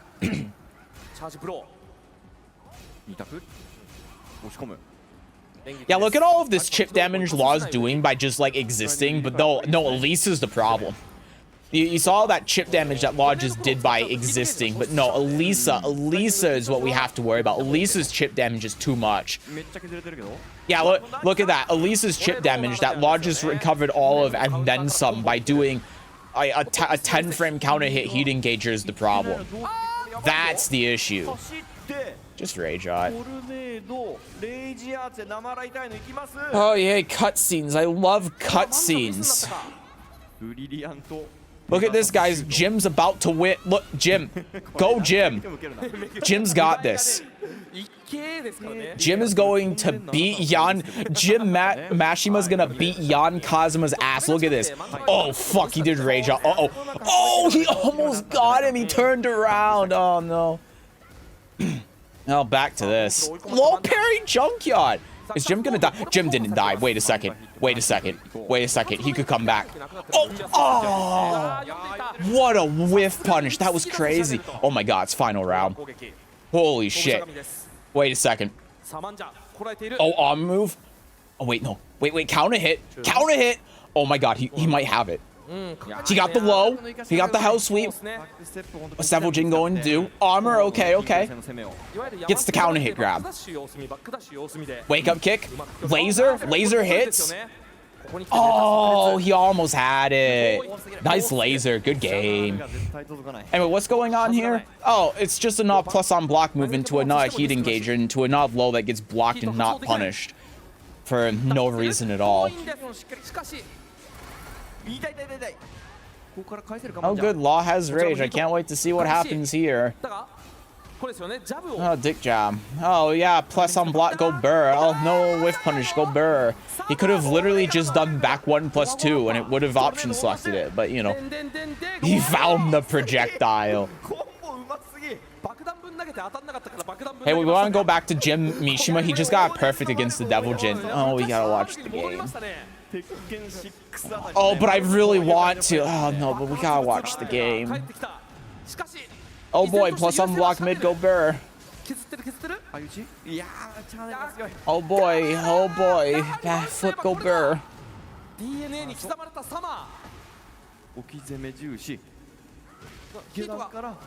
Breaks the shins. Wow, this is a lot of 50-50s.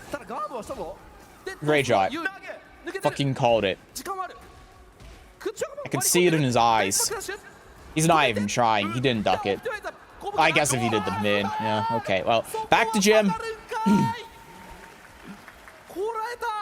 Dude, it's 1-2 right now. Jim might still be able to do it. Dude, like, he's doing the power crush. Oh, no, not the projectile again. Oh, he avoided it. Jim avoided it. Oh, no. Oh, fuck, it's just like playing against Justice and plus R.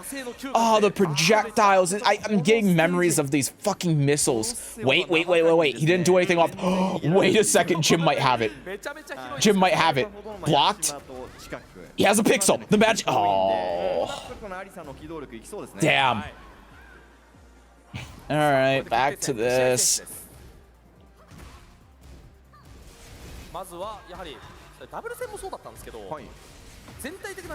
Yeah, see, like, we just do that into literally anything else, like I said before.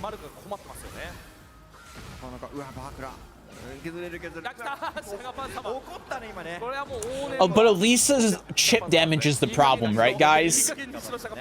Elisa's chip damage is yep, Elisa's chip damage. Yep, Elisa's chip damage is the problem. Yep. Yep, Elisa's chip damage there is the problem. Sorry, I punched the mic.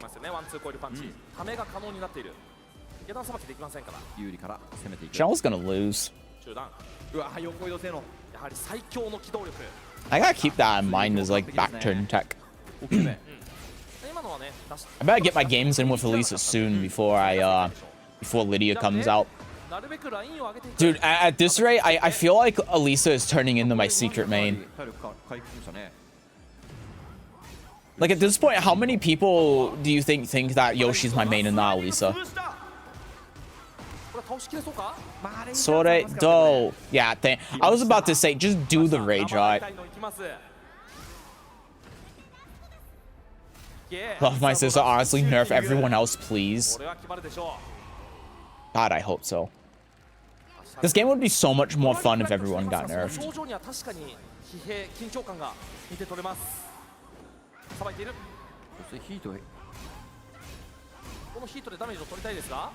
Like, here's the thing, right? I think that even though I didn't get it. I think even though Elisa has a lot of problems, I think that's good. I think that Elisa is like where every character should be balance-wise.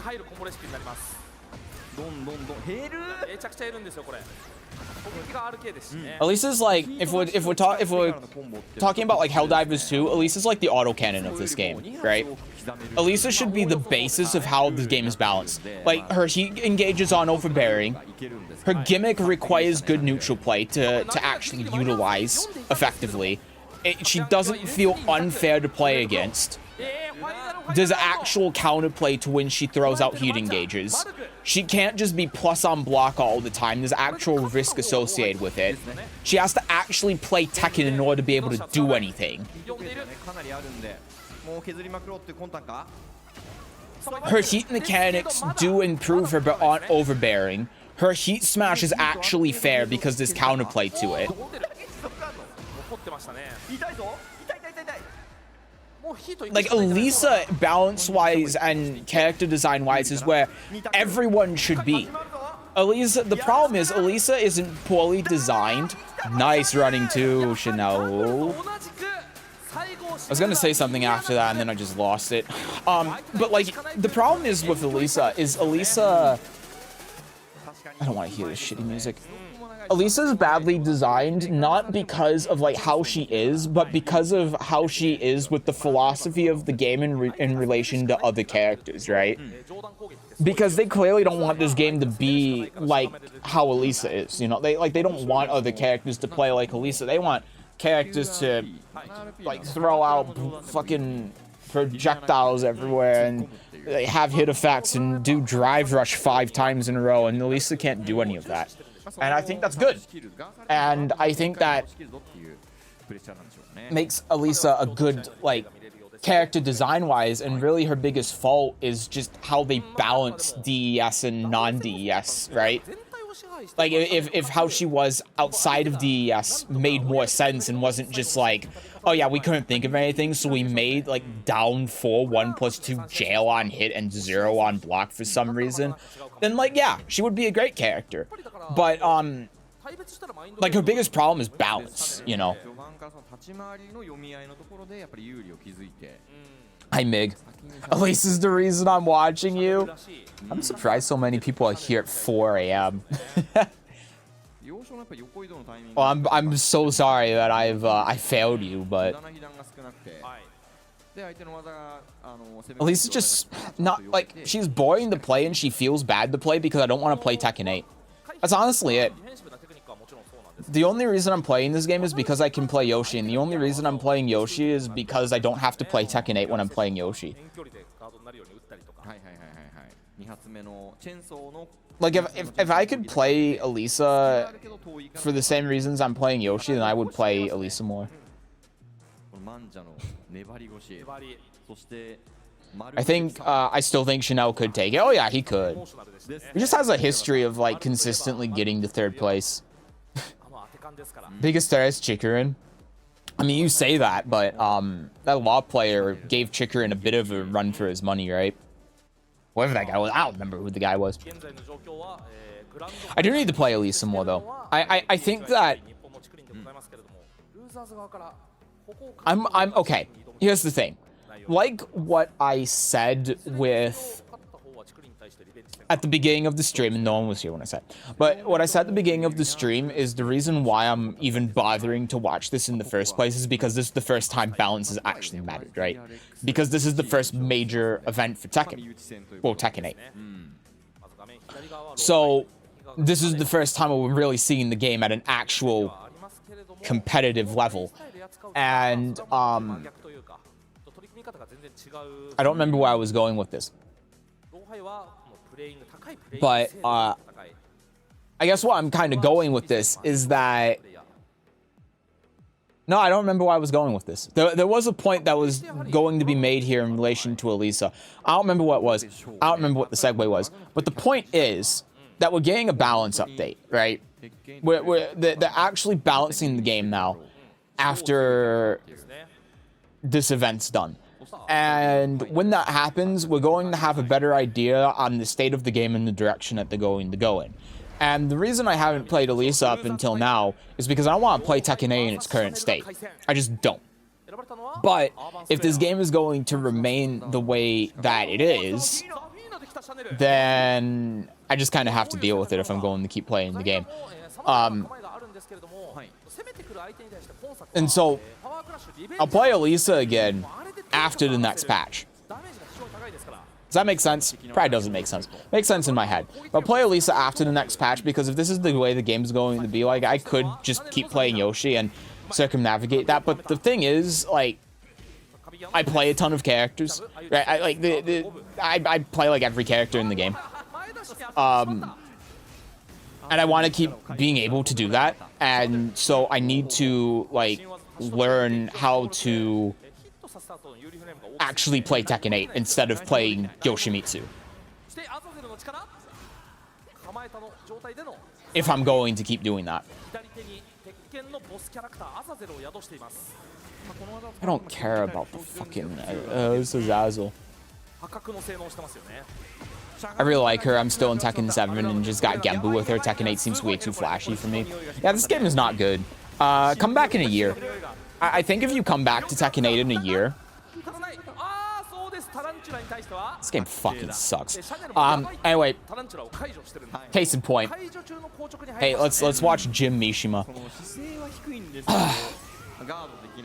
Yeah, come back in a year. This game will probably be good in a year. I've played against this guy before. I fucking remember this Hwoarang. He pissed me off. I don't remember why, but I've played against this Hwoarang before. I've recognized the outfit, and he pissed me off.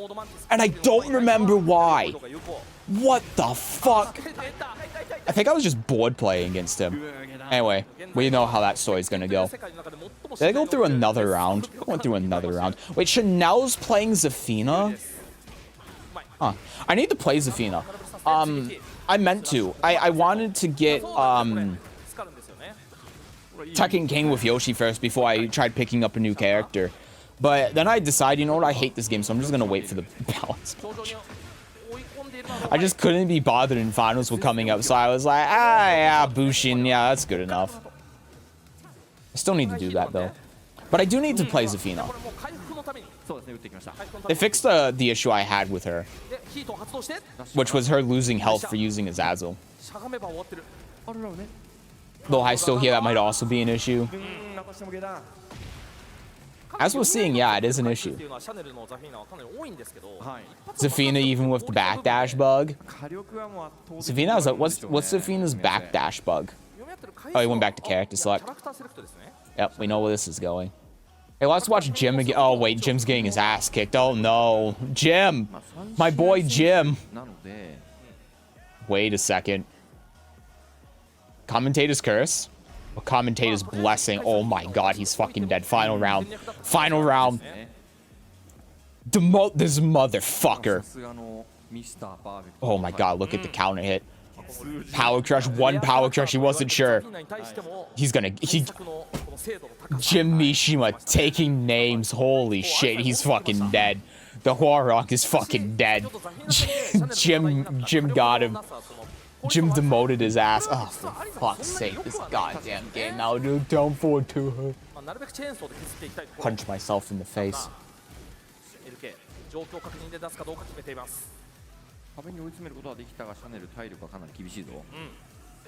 As if it got, but Chanel stopped playing her for a good bit because of it. I mean, that's fair. Like, one of the things in this game, honestly, is, I don't remember if I've said this on stream or not, but I think I have, but I'm gonna say it again. Remember when Harada said, like, there was this whole thing about the game system, and he was like, oh my god, characters are so much more interesting now because of the game systems, and I want to play King because of the game's new system, blah, blah, blah, blah, blah. This game's system makes me not want to play characters, and I'm someone that usually plays every Tekken character.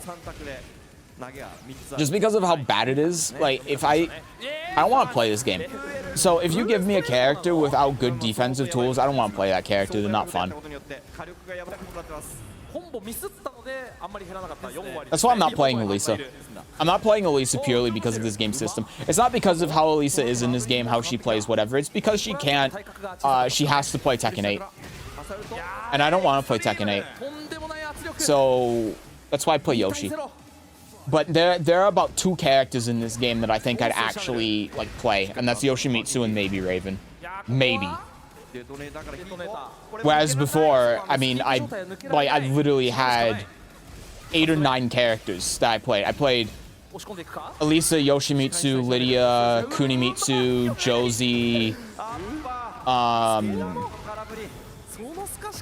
Zafina, Julia. Okay, so 7. Maybe 8. I think I'm forgetting one.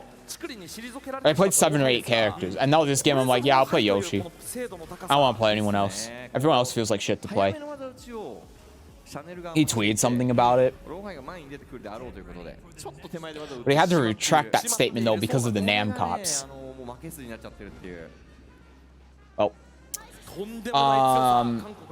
You know, I already know where this is going to go. And I don't want to watch the... Did you just say Ricci? ジャブ Mahjong? とかくすかし Hey くては guys, 尋常じゃないですね guys, do we wanna play Mahjong? Oh, this is an update. We can't play Mahjong. Oh, so sad. アッパーが My stream content. I just realized this is losers finals and I've just been talking shit again.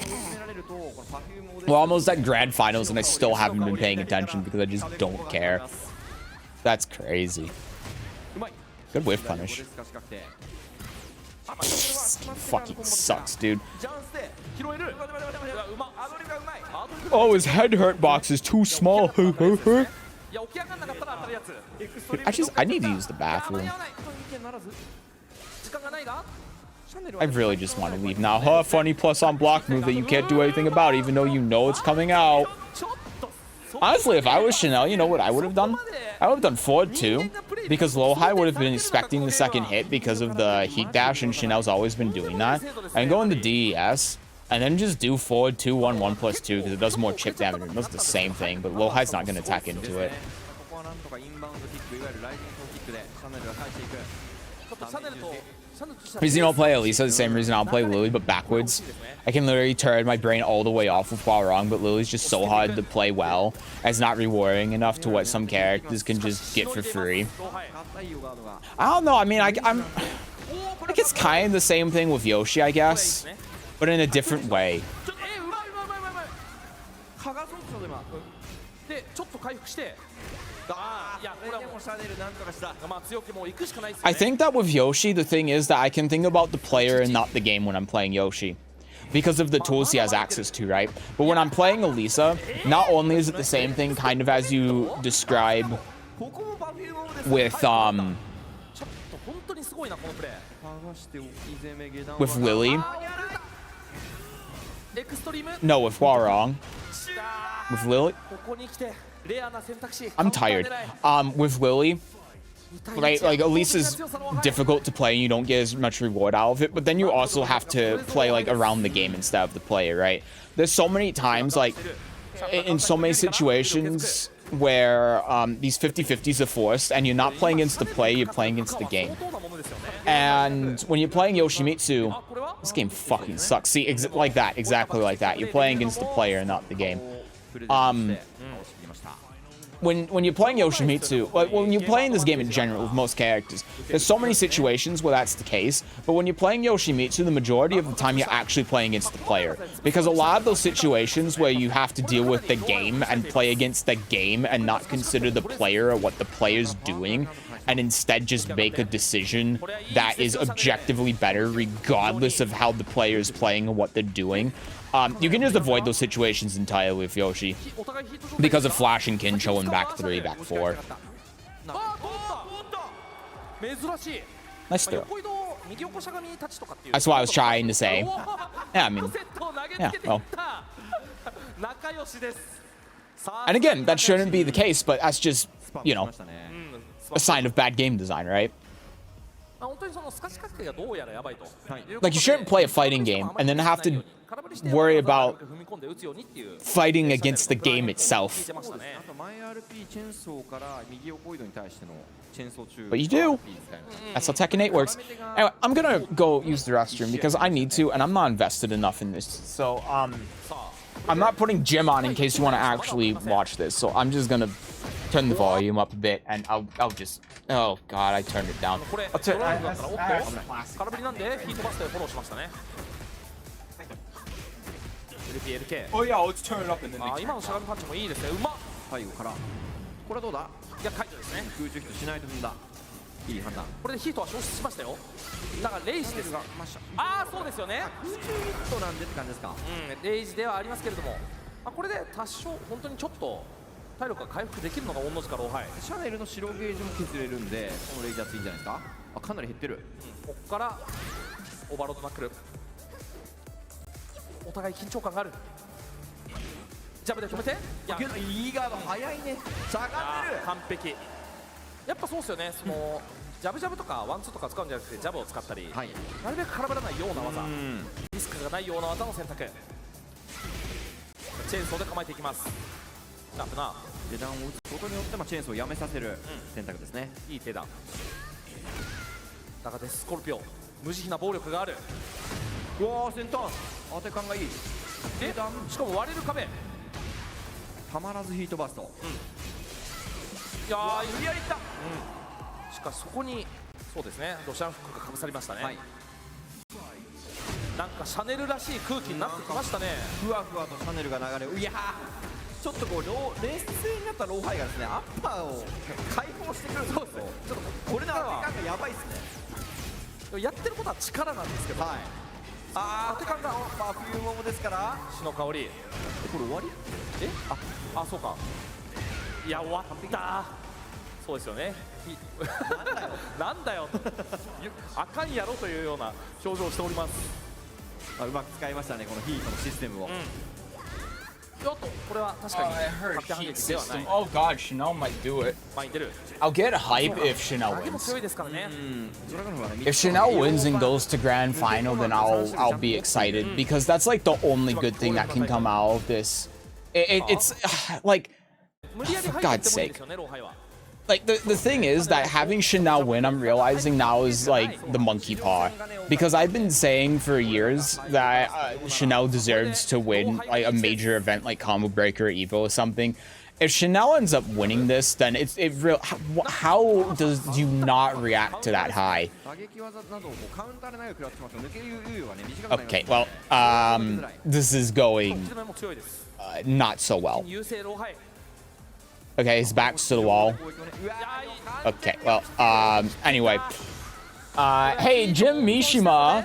一回バウンドさせてから Hey, we just got someone that canceled on Jim Mishima over here. グランドファイナル進出ルーザーズからは I don't know, I'm so hungry and I don't know why. I'm going to have a Pop-Tart on my desk.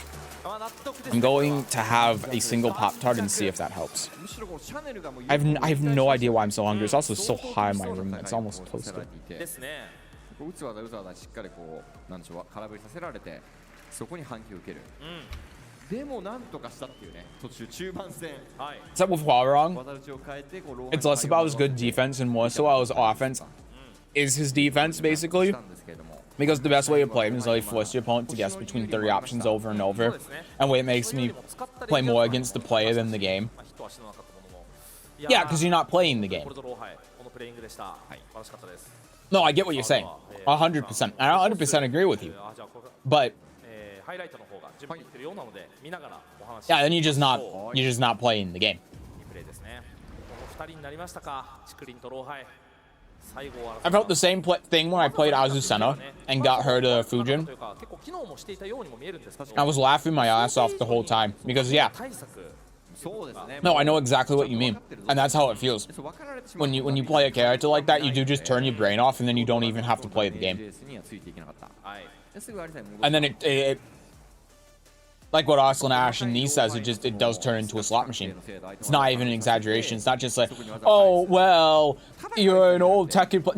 No, I've played enough fighting games. I've played literally everything. Look, ブーストエルボーとか look. You want my credibility statement? Hold on. 想定してない。 Here's my credibility statement that I'm going to throw out for you. All right, button mashes. These are all of the fighting games I have. Blaze Blue Central Fiction, 90 hours. DOA 6, 20 hours. BB Tag, 60 hours. DNF Duel, 26 hours for some reason. Dragon Ball FighterZ, I have like 10. I don't know. I didn't like that game. Grand Blue Fantasy vs. Rising, 22 hours. Strive, 160 hours. Exert, 70 hours. Accent Core Plus Off, 40 hours. Idol fucking Showdown, 13 hours. Dude, we don't talk about those games. King of Vice 15, 56 hours. Melty Blood, 60 hours. Mortal Kombat 1, 28 hours. Mortal Kombat 11, 107 hours for some stupid fucking reason. Mortal Kombat 10, 20 hours. I played way too much. Fucking Naraka Blade Point, 150 hours. Samurai Showdown, 15 hours on Steam, well over 200 on PlayStation. Who cares about Skullgirls? Soul Calibur 6, 1200 hours. Street Fighter 6, 42 hours. Street Fighter 5, 32 hours. Tekken 7, 1800 hours. Tekken 8, 200 hours. Tekken 8 playtest, 50 hours. Like, 我々見ておりますから。 展開早くてじゃあ I played a lot of fighting games. I think I'm more credible than 99% of even fighting game players でしたか？ in saying something about how a fighting game is designed. I'm just saying. よし。はい、ありがとうございます。ぜひ皆さんも、これからね、 Like I said, 熱戦を見届 this けて isn't just like, 相手oh, back in my day, talking blah, blah, blah, blah. This is me speaking unobjectively as someone that likes fighting games and has played like virtually every fighting game and has a ton of experience across like every genre of fighting games and has played every fighting game in some capacity. No, this isn't just oh, Yu-Gi-Oh! Master Duel. Yeah, we got. Hold on. I have Mahjong in there, but not Master Duel for some reason. I should that. Yeah, Master Duel 326 hours. This is a fighting game. Add to button matches. Anyway, back to what I was saying. No, because then people are saying, and I see this a lot from like casual players, right? There's a divide where it's like lower ranked casual players say, "Oh no, the game's great. There's nothing wrong with it. I love the game," and then good players say the game sucks. And then the casual players who might be new to Tekken 8 or whatever say, "Oh well, that's just because you're old." No, this game is poorly designed. This is not a bad designed Tekken game. This is a bad designed fighting game. Right? Like that's the distinction. Because when people say that it's literally a slot machine, it's true. Like again, I've played games. I have played fighting games for a considerable amount of time, not that one, for a considerable amount of time that you could consider to be a like a slot machine to a lot of people who are new, right? Because they're like the anime fighting games. Oh, you do the 50-50 into the 50-50 into the 50-50. But they're not, because they require actual neutral play. They require setup. They require execution, right? You don't just get brain dead 50-50 in those games. You don't just get brain dead 50-50 in BlazBlue. Okay, you do in DNF Duel. But, like, that's the difference. You don't get brain dead 50-50 in Melty Blood. You have to set, like, if I'm playing Hisui, and I want to fucking air dash at my opponent and do whatever it is, like A, B, C, down C, or 2C, land, do 2A, or 5C hold, or whatever the hell it was. I don't remember. Oh yeah, it was like, it was like jumping A, jumping 2A, jumping C hold, jumping 2C, land, and then mix. Like, that requires a setup, because I have to throw an air dash in it. There's like this counterplay to that. In this game, it's just like you knock the opponent down and then you just get a 50-50, and even if they defend correctly, then they just get nothing. And even in those games too, like again, there are defensive mechanics to make up for it. The defensive mechanics to make up for the like the offense in the game, right? Which is something that Tekken 8 doesn't have. And then there was another thing that I forgot because I'm tired and hungry. I don't know why I'm hungry. Oh yeah. But then the other thing is, guess what happens if you block something in an anime fighting game? Like you well, I shouldn't say block something, but you successfully defend against an attack.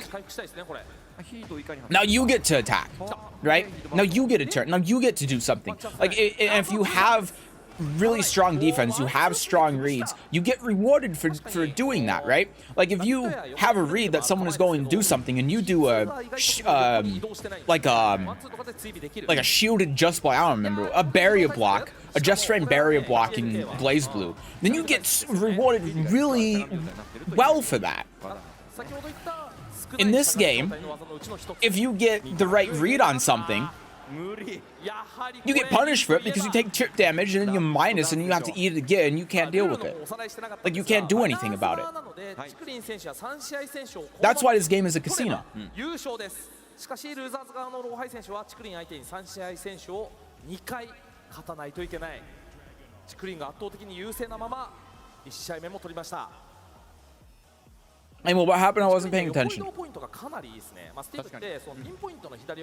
Anyone watch Jim? Poor guy just lost. I remember when Jim was Destroyer.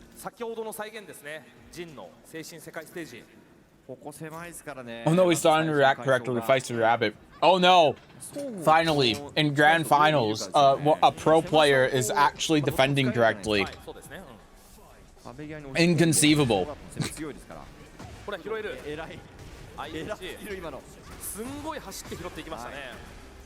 I never thought I'd see the day.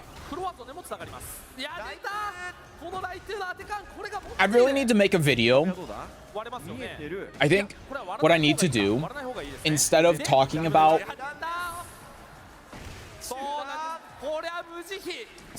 like the problems with Tekken 8, I just need to make a video saying why I only play Yoshi. Instead of making a video that's titled like the problems that Tekken 8 has, I don't know. Like, Tekken 8 is a bad game, but here's how we fix it. Instead, I just make a video that says, the reason why I went from playing every character in Tekken to only playing Yoshimitsu.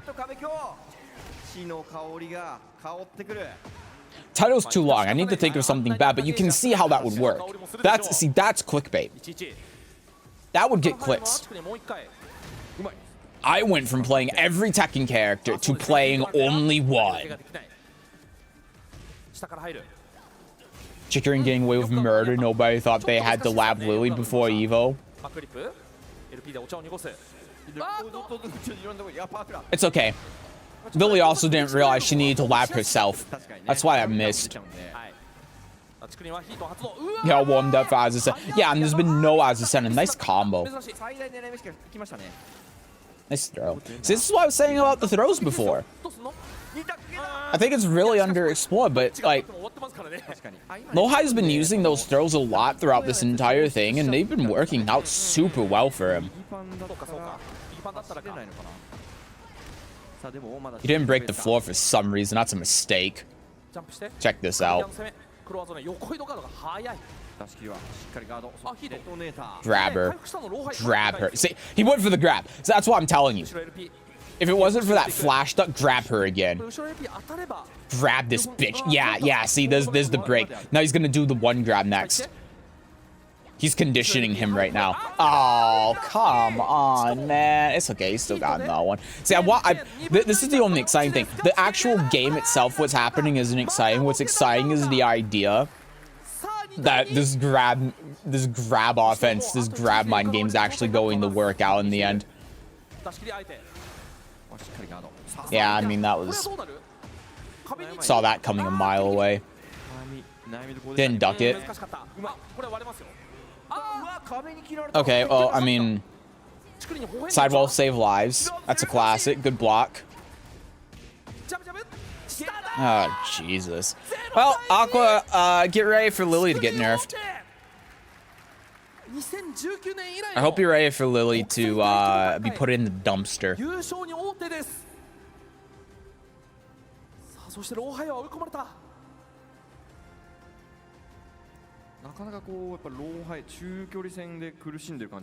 just want someone to win so this can be over. I'm used to it. Sad. そうですね。やっぱリターン勝負しか仕掛けている。さあアリーナステージです。ここはもうガチンコ。もしかしたら最後の一戦になるかもしれない。どうなるローハイ対チクリン。まず開幕はジャブから入るトリコロール。非常にポジティブなチクリン。At least she has an Evo. ただここはさすがのローハイ。芸術的な透かし方で、やはりこれは錆びていない。 Does this really count though? Like, I'm going to be honest with you. This is like saying at least Lily has an Evo if like we're talking about Tekken 6 as a side tournament at Evo because no one gives a shit about it anymore because it's been out for 5 years and everyone's moved on, and then so you have a small tournament even though all of the Japanese players are out playing Tekken 7 on arcades. And then Lily's in it, and then you say, oh yeah, well at least Lily had an Evo. 下入ってうわ It just pisses me off what Chikarin's able to do. It's to say, don't worry, they'll どうするローハイ nerf it. They'll just get rid of it completely and then they'll buff Dragunov. さばく方が絶対に効率はいい雷いけそうか、いや運びうまいな。素晴らしい運び This is 完璧 Tekken. です背後から失礼し結果カウンター。結局カウンターそうかダブル K ぐらいしかないか、中段出たこのライトでヒートを発動して2分の1が来るよ2分の1は中段わら2分の1は中段だこれでリーチ再び How can you get excited over that? 初の M I'm sorry, but come on, that was just like, oh, I did the mid instead of the low, and then, oh, I did the mid instead of the low. どんどんどん Well, just doesn't know what the fuck is going on. I mean, yeah, this is a case where Lowhigh is, like he was saying before, and like what I was saying with Azucena, Dragunov is a character where you don't actually play against, you don't play against the player. You just kind of hit buttons. So the fact he's actually having to like play the game is making it difficult, I think. I think that Lowhigh just isn't used to like playing the game. He's just used to like doing running too. Oh, was that it? Was he in winners? Lily's sweep.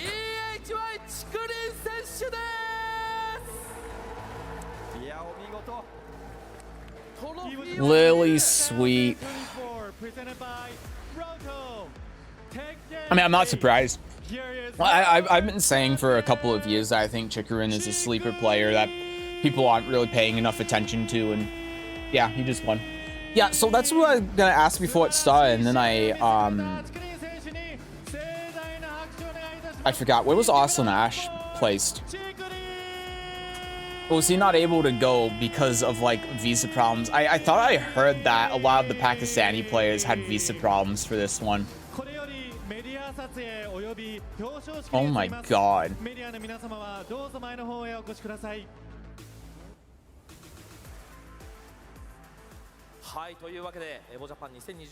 Holy shit. What did he say on Twitter? Guys, I just had to start thinking like a noob, and I started having so much fun. それあたりも含めてこの1回目としては、まあ日本勢としてはかなり嬉しいスタートですかね。はい。まあただその Oh, he DQ'd. Oh, he didn't get his visa, so he DQ'd. Oh shit. Oh, that's so sad. だったんでちゃんとコンセプトにねやっぱ上位層のプレイヤーでもやっぱりこういう試合になる Nah, he didn't jump pulls. He lost the visa matchup.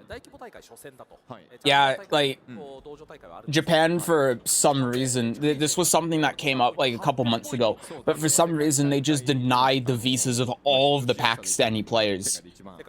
And this happened before too with America, but a couple of people like Austin Ash and Teef Butt were able to actually get in, but I guess they weren't able to do. I thought Austin Ash did get through, but I guess he didn't. So yeah, that's sad. I really want Austin Ash to win so he could talk shit, but the visa matchup, man. What about me then? Yeah, I think it's really telling though the fact that I believed it. The fact I believe that Austin Ash could go 0-2 in pools in a game like this is really something. And he got 25th.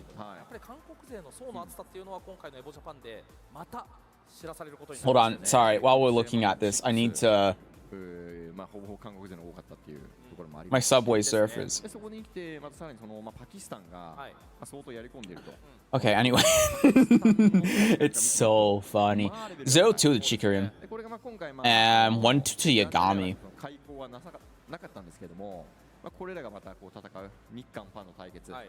You beat AK. 非常にその今後の国 That was 際 it. 楽しみになりましたね。今回ね、やっぱりヨーロッパ勢があんまり参戦できなかったっていうところが、エントリーはね結構あったんですけど、はい。参戦できなかったっていうところがあったんで、 Oh. 現在ですね、このチクリン選手はそのゲーム内の、 Slot machine. ランクマッチの難易ポイントランキング世界3位なんですよ。 Pakistan visa debuff. It's so sad. ジョカとジョットの2人。そうなんだ。だからランクマッチを So その地域で sad. 一番勝っている人たちっていうのが、やっぱりこの3人。 Oh my god, admin, he's doing it sideways. 今後見ることができると思いますから。その国際大会、まあ今後さらに I'm just gonna wait in case there's another announcement by chance. 高まる大会になったかなというふうに思いましたね。 If not, we can take another look at Lydia before I 土日 fuck off and go to sleep. コートジボワールマスターが No, come on, Jim, demote him. I believe in you. アメリカのコンボブレーク Oh my god, he's doing it backwards. Oh, he got him. He got him. Counter hit. Hit him. Go with the low. Nice. Oh, he's so close. The Lily's scared. Look at that Matterhorn. The Lily's scared. Oh, not that counter hit. Come on, Jim. Nice. Nice. Oh, armor. Oh my, he fucking canceled it? That's insane. He canceled the fucking armor move and he hit him through it. What? That's crazy. He had that. He got 2-0'd. Get demoted, idiot. And people want to say that red ranks are average in this game. ですね。はい、準備を進めております。 This is crazy. 先ほどの最初のこのトレーラーで、まあ、バランスパッチがちょっとふんわり。 This is Tekken 7, second down at best. よーく見返すと、多分その鉄拳をすごいやり込んでる人だったら、あ、そういう内容なのねっていうのが分かる。 The problem is, there's not really a comparison because there's no reason to actually learn defense in this game. Because look how far offense gets you. Look how far mashing 3 gets you. It gets you to Vanquisher. Look at that. Look at that. Look at all of that. Look, he's scared. He's scared. He doesn't know what to do. And for some reason, he just wasn't scared there and then hit a button. ある種。 This guy's eliminated, by the way. This guy is 1 rank away from red ranks. リディアになるのか Just wanna 楽しみで確かにねす。ね。うん。 just want to point that out. モロ手好きとかが多分ヒートのね、ゲージを One rank. あ、確かにでもやっぱ8のシステム先取りして Uh-oh. 先取りしてたように The block! Oh. 前からのそのガード崩しとか。はいはいはい。 Not my Jim. He そ blocked. のガードの上から相手を崩して、まあ得点の技がまあ追撃に入るみたいな技いっぱいあるんですけど、確かにリディアはそういうの持ってましたもんね。いやどういう性能になるのか非常に楽しみです。リディア・ソビエスカは、今年の夏、 Oh, they're 正 just... 確な、ね、時期は分かんないですけど、 Yeah, you know what? ということではありますけれども、この Nah, we gotta watch this シー game. ズン1スタート We gotta watch this game. We gotta know how this ends. This Leroy is... 春に AD Oh no, he's doing the lows. He's doing the lows. He's doing the lows like Jim Mashima is going the block. 大会がありながらそういう調整だったりとか。 No, not the counter hit. No, he figured it out. Oh, wait a second.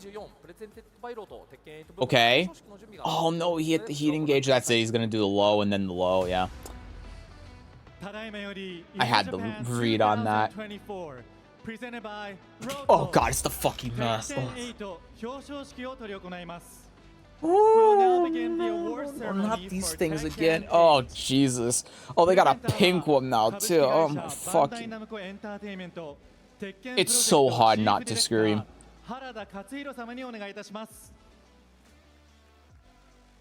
Why are you booing?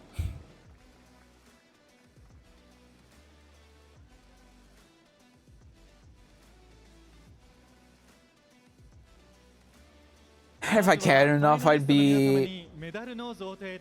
I'd be a T... I don't know what a TVO is. What even are those? I forgot to delete my thought. Okay. That just makes it even funnier, the fact that that cut you off. It's an advertising for some, like, drug company in Japan. No, I don't think it's a drug company. I think it is just a drug. In Japan. They sponsored Evo Japan last year, too. And they had these stupid fucking mascots, and they made the winner of Evo Japan hold up, like, an advertisement for them. I wonder if they're gonna do it again. Because, like, I said that if I won Evo Japan, I'd tell them to fuck off. If they tried to make me hold up some random advertisements for some random ass drug that I've never heard of, I would tell them no. Like, what are you going to do? Take away my $5,000 prize money? Prizes from Victrix will be given to our winners. プレゼンターは、いつかさん、ゴミマリカさんです。The presenters are Like, seriously, what are you going to do? What, you're going to take away my prize money? Evo Japanロゴ入りバックパック My が贈られます。 non-existent prize money. Our third place winner will be awarded a Evo Japan original backpack. Oh, this wasn't a drug company. This was... I misheard. It's Victrix. Victrix. Wow, good job. Chanel, you got a backpack and 2,000... Hold on. Hold on. No, let me be accurate here. I only saw the numbers for Third Strike. Evo Japan 2024 prize pool. Let's just make sure that we're accurate here. That's Guilty Gear Strive. Tekken 8. Okay. All right. Yeah. So Chanel got $1,500 in a backpack. Wow.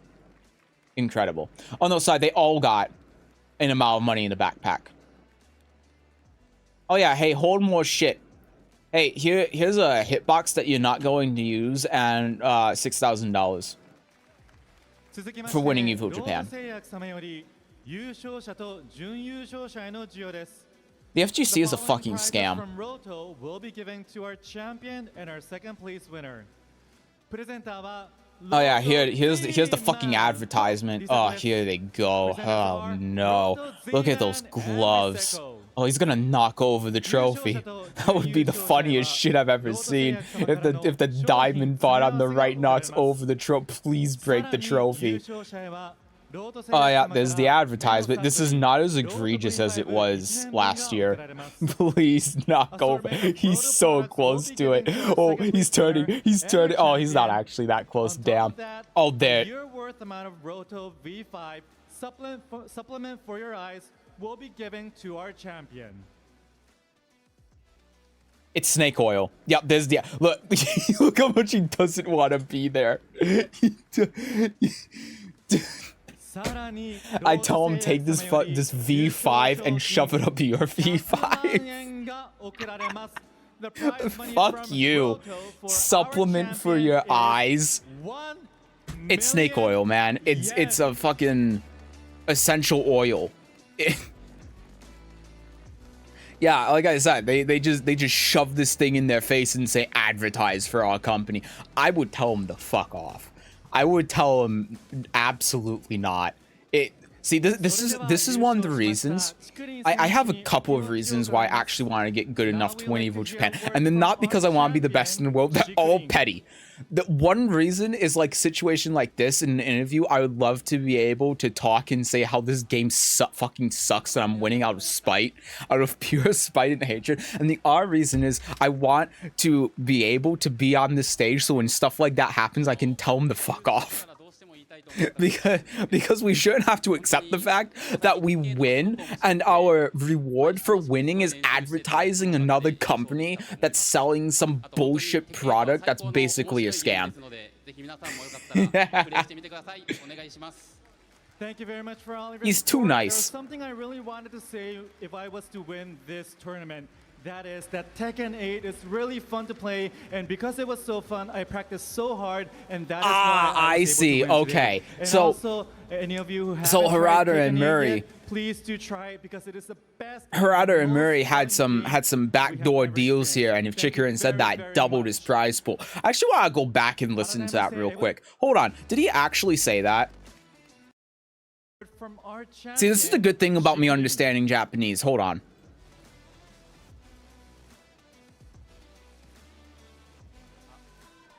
皆様応援ありがとうございました。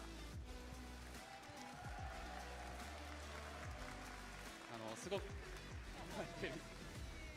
僕ちょっと優勝したらどうしても言いたいと思ってたことがあるんですけど、本当にここ最近鉄拳8がすごく面白くて毎日楽しくて。Damn it, he did say that. Son of a bitch. I was really hoping that he didn't actually say that, but he did. 試合が面白かった。試合が面白かった He did. っていうのも I'm upset. テッケン8の面白さももちろんありますし、はい。プレイヤーたちのこれまで練習 Dude, I really wanted to go back and listen to it and be like, no, he didn't say that. But no, he did. Anyway, nice. So, yeah. So Chikurin got $12,600. That good for him. I mean, when I started entering school tournaments, but it was because everybody in that community was always talking shit about me until I started winning. So school tournaments.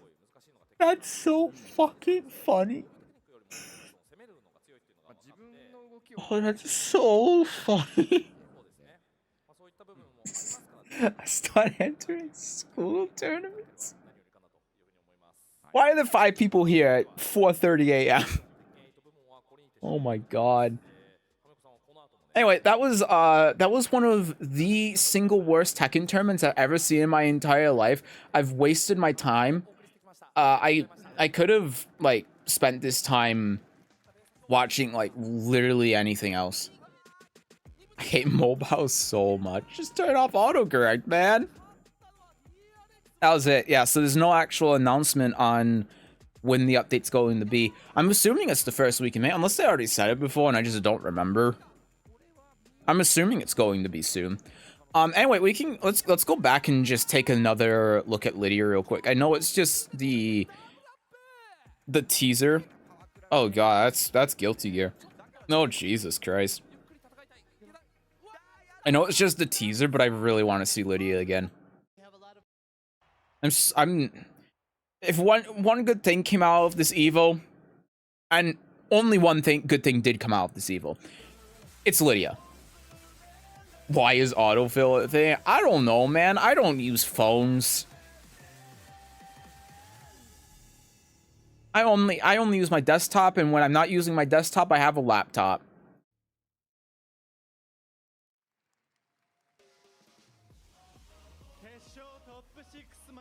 Oh, that was...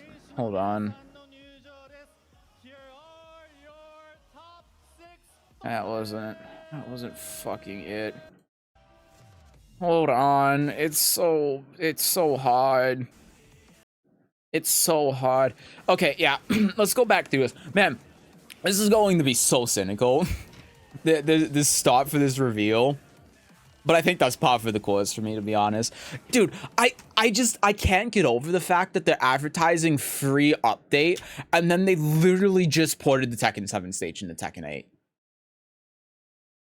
And they're making it like it's some sort of big deal. Like Soul Calibur 6 had done this from the start, and we counted the other day, it was like 6 or 8 stages that were completely free, right? In Soul Calibur 6. Samurai Showdown had its first season of DLC for free. Melty Blood, all of Melty Blood's DLC characters were free. Like, having free stuff like this is pretty par for the course. But okay, here's what I will say though.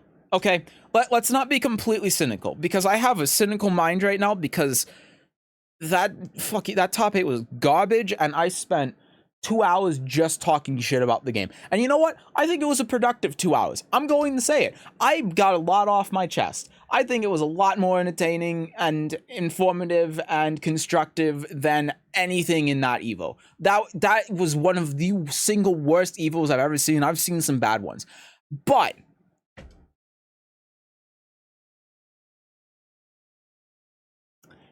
if this kind of stuff is what the microtransactions are funding,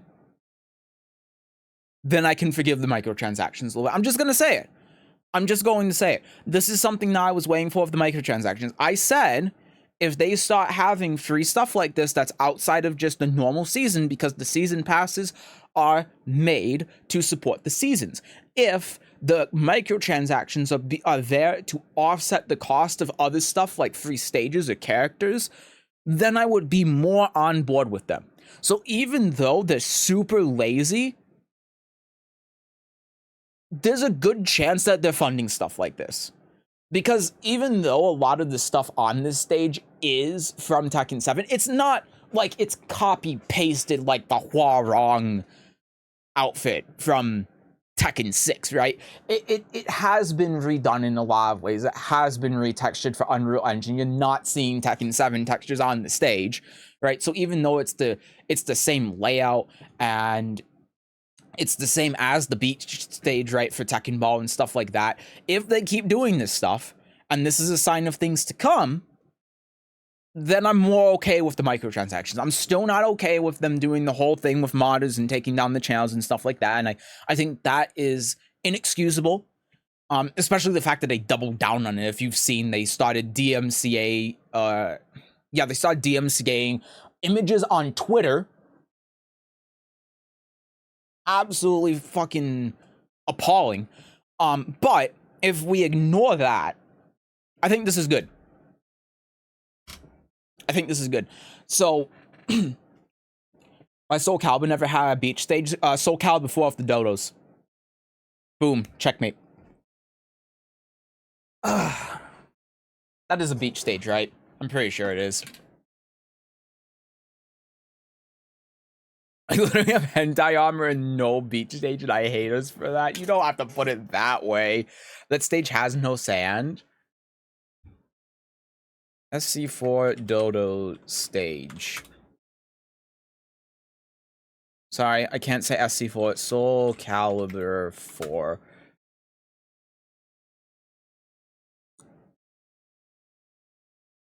You're telling me this isn't sand? I know I'm reaching, but it's close enough, man. It's fine. This has the same atmosphere as a beach stage. It's fine. Reaching. I know. In all caps. Anyway, yeah, so like I said, if they keep doing stuff like this and they either cool it with the like DMCA striking and taking down YouTube channels for modders and stuff like that, and they or they give a reason for it, then I can be on board with the microtransaction stuff. I can be.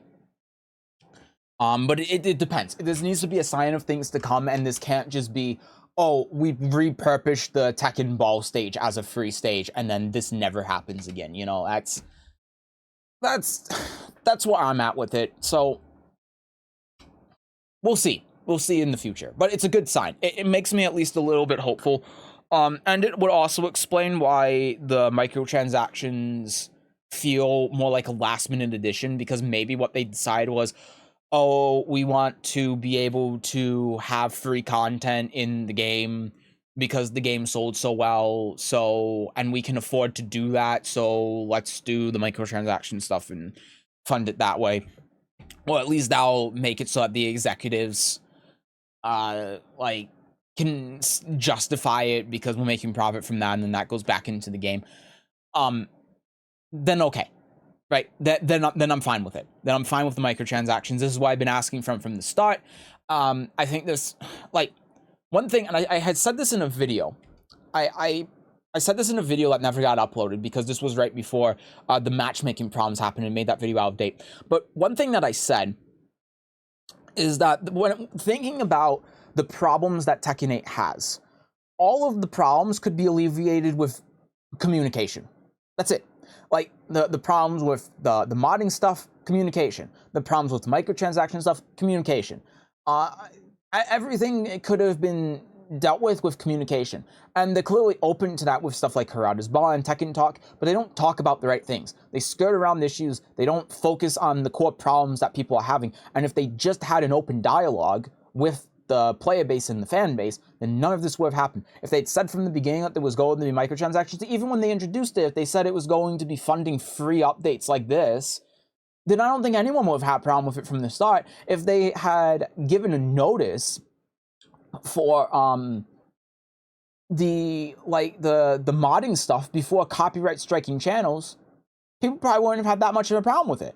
But instead, they just don't say anything. They aren't open with the community, and then they just start going off and doing shit.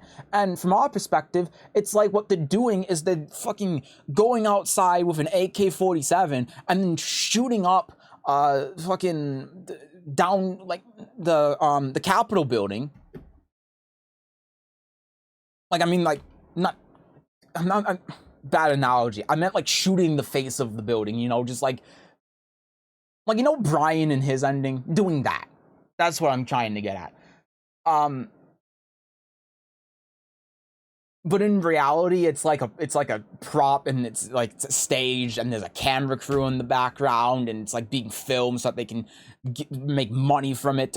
Like, you know, but then they just don't tell anyone. So then the police show up, and then they start like pulling out their guns, and they're like, what the fuck are you doing? And they're like, why are you mad at it? We're just shooting. We're just shooting. The analogy makes sense in my head, and I think it makes sense. I just worded it poorly. But you know what I mean? Like, all of this could have been alleviated with communication. And you know, one thing too, I'm getting a minor in communication, right? So I've gone through a lot of like communication classes and PR classes and stuff like that. Like my major is my major now is a bachelor's of science in business administration. My minor is in communication, right? So I have like half an idea based on what I've learned from that stuff about how like you communicate, especially in situations like this. And this is a prime example of a situation where you need to be like in communication with the public. You know, you need to be talking with the public about what's going on, because there's so much backlash from misunderstandings, and they just don't. They just don't. But I'm talking way too much about this instead of moving on. But the point is, free stage is good. It shows that the microtransactions they're just there for a cash grab, but is actually funding stuff. And hopefully that continues in the future. But none of this would have been a problem in the first place if they had just communicated. That's all they needed to do. They just needed to say why they were doing things. That's it.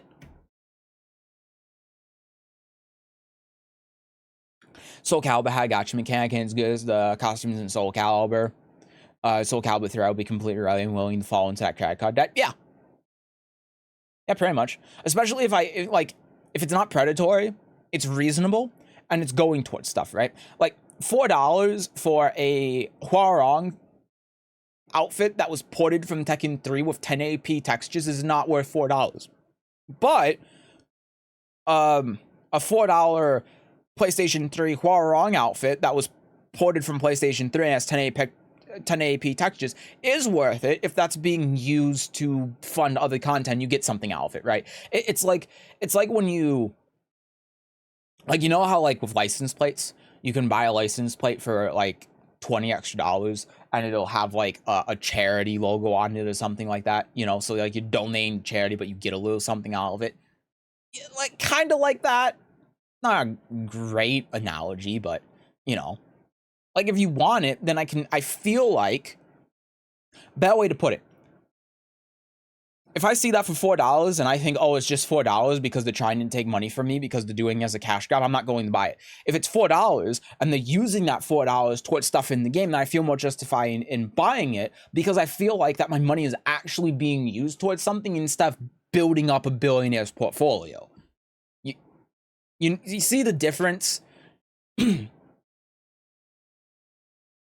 Companies on the Bamco communicating with the audience, never that. I know, it's like, why they don't fucking learn, and it's so frustrating.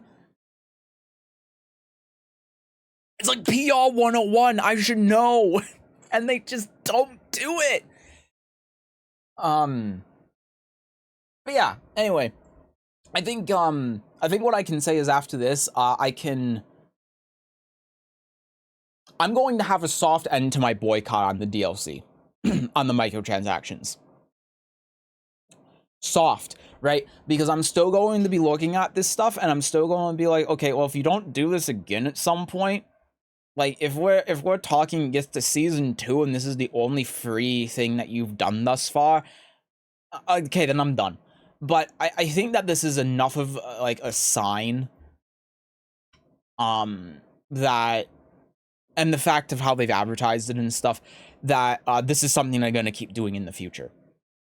So I'm having a soft end to my own personal boycott on the microtransaction stuff. So I don't think they ever will, and I don't know why. I don't know either. I don't get it. Like, people say, oh, it's Japan. But, like, you can still communicate. It's not like Japanese businessmen can't communicate. I don't know why. Sorry, I should have Eddie on the screen. I'm sorry, I should have Jim. My bad. It's not like Japanese people can't communicate. Like, like, there's obviously cultural differences, but openness and communication and PR, they're universal concepts, and this is one of them. Like, people talking shit about this in Japan too. You know, it's like, I don't get it. This is going to take too long to edit now. I've been talking for too long. Let's just keep going, man. I've been talking for way too fucking long. Oh yeah, and the free story update too. Yeah, I mean, with how they're advertising free updates, it really makes me think that that this is what the microtransaction money is funding, which is good, right? It's good. I mean, photo mode, like, yeah, it's a new free mode, and I'm glad they have it, because Unreal Engine Unlocker is such a bitch to use, but this really should have been in the game from the beginning. There's no reason why it was. Well, okay, if they're like refining it to put effects and stuff on it, then okay. We'll see how it is. If it's more than like what it was with in Tekken 7 with the whole Nvidia thing, however that worked, then okay, fine. Yeah, and then the new free chapter to the story mode, which I think is good, right? Because wait, was that Yoshi? Hold on. Because for Tekken, for Soul Calibur, you had to pay for it. And it was worth the money, don't get me wrong, but having it be free is nice. And now Yoshi's actually in the story. What? I'm sorry, is Yoshi Eddie's bodyguard? What the fuck? What is happening?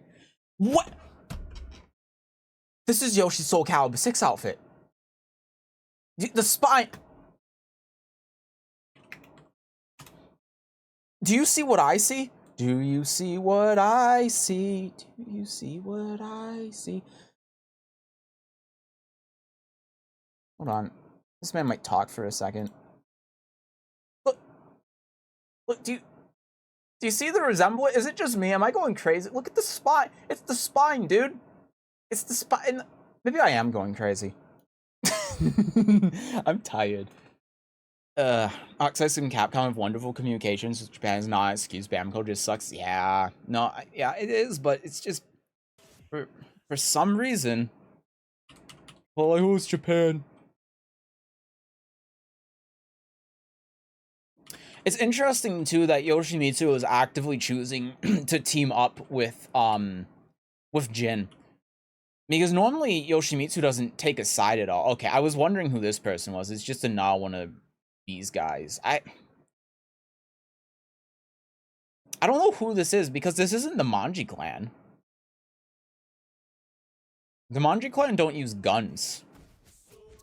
But it also might be the Manji clan. I don't know. I'm curious. I'm glad Yoshimitsu's actually going to have a part in the story now. That's good. It's interesting too. It's also scary because I don't want them to ruin Yoshimitsu's character. But then again, judging by his ending, they won't. Because they lean very heavily into the whole Yoshimitsu becoming Nightmare thing with his ending, which is the whole, like, Soul Edge thing. And then also the same, like, thing is, like, the Devil Gene. Oh, when you're near death, the Devil Gene activates. Oh, when you're near death, Soul Edge activates with Yoshimitsu, right? So, furthering that connection. So... It'll be fine. They won't do anything bad, he says. Manji clan got with the times. What, after Brian killed all of them? Like... Besides, we know what outfits the Manji clan wears. It's not Manji clan, but... Who knows who it is. The only thing I know is that Yoshimitsu could kill everyone in that room simultaneously. Like, he could go up against every single person in that room at the same time and just kill all of them.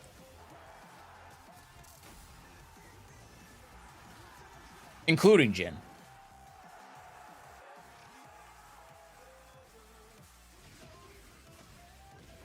So why is this taking so long? I should have just skipped ahead. I just want to see Lydia.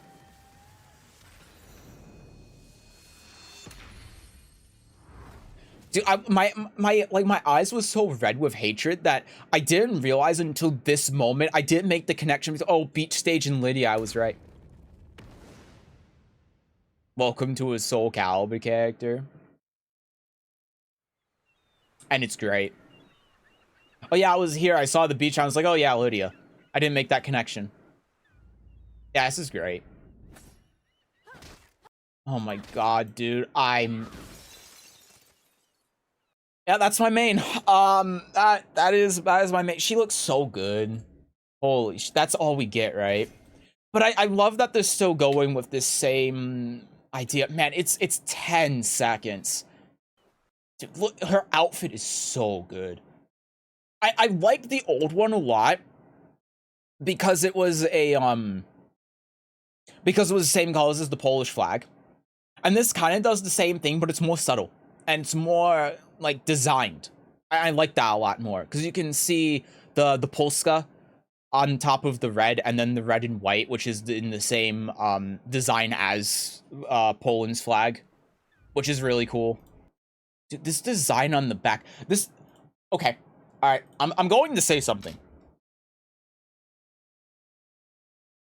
Don't shoot me. But this kind of reminds me of Setsuka for some reason. I don't know what it is. But something about this just makes me think of Setsuka. Don't even get me started on Zasamo Mitsurugi.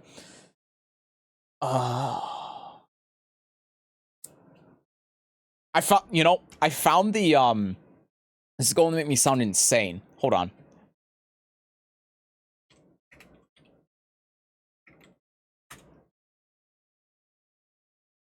Hold on. Shut up.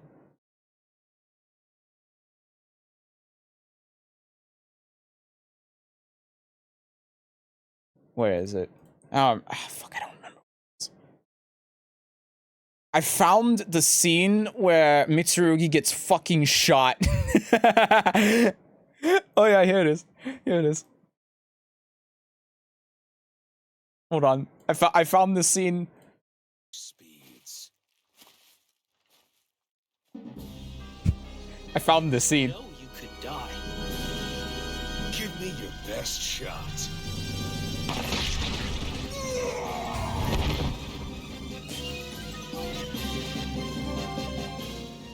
I found the scene where he got shot. I just wanted to bring. I know that conversation was like a month ago. but I found this scene. I wasn't making it up. He got shot. That's canon. He literally went up against the Tanegashima and almost fucking died. Anyway, we're talking about Lydia. Yeah, I don't know what it is, but this just reminds me of Setsuka for some reason.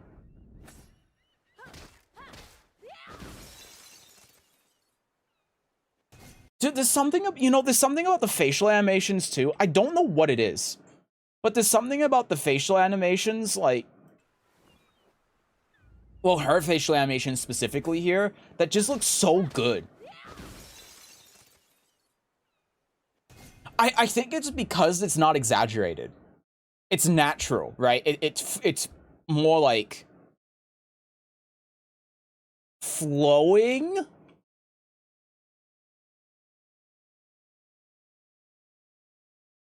That's not the right word. I don't know, man. I'm half asleep. Isn't this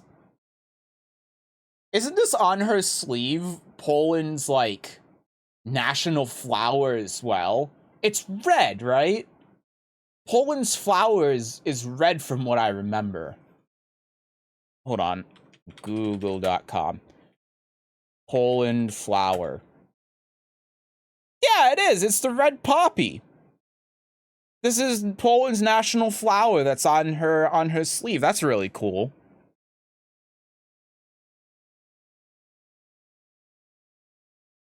He lost to a gun and decided to just become a Mary Sue. It's the opposite of Law. And you know what? We love Mitsurugi for it.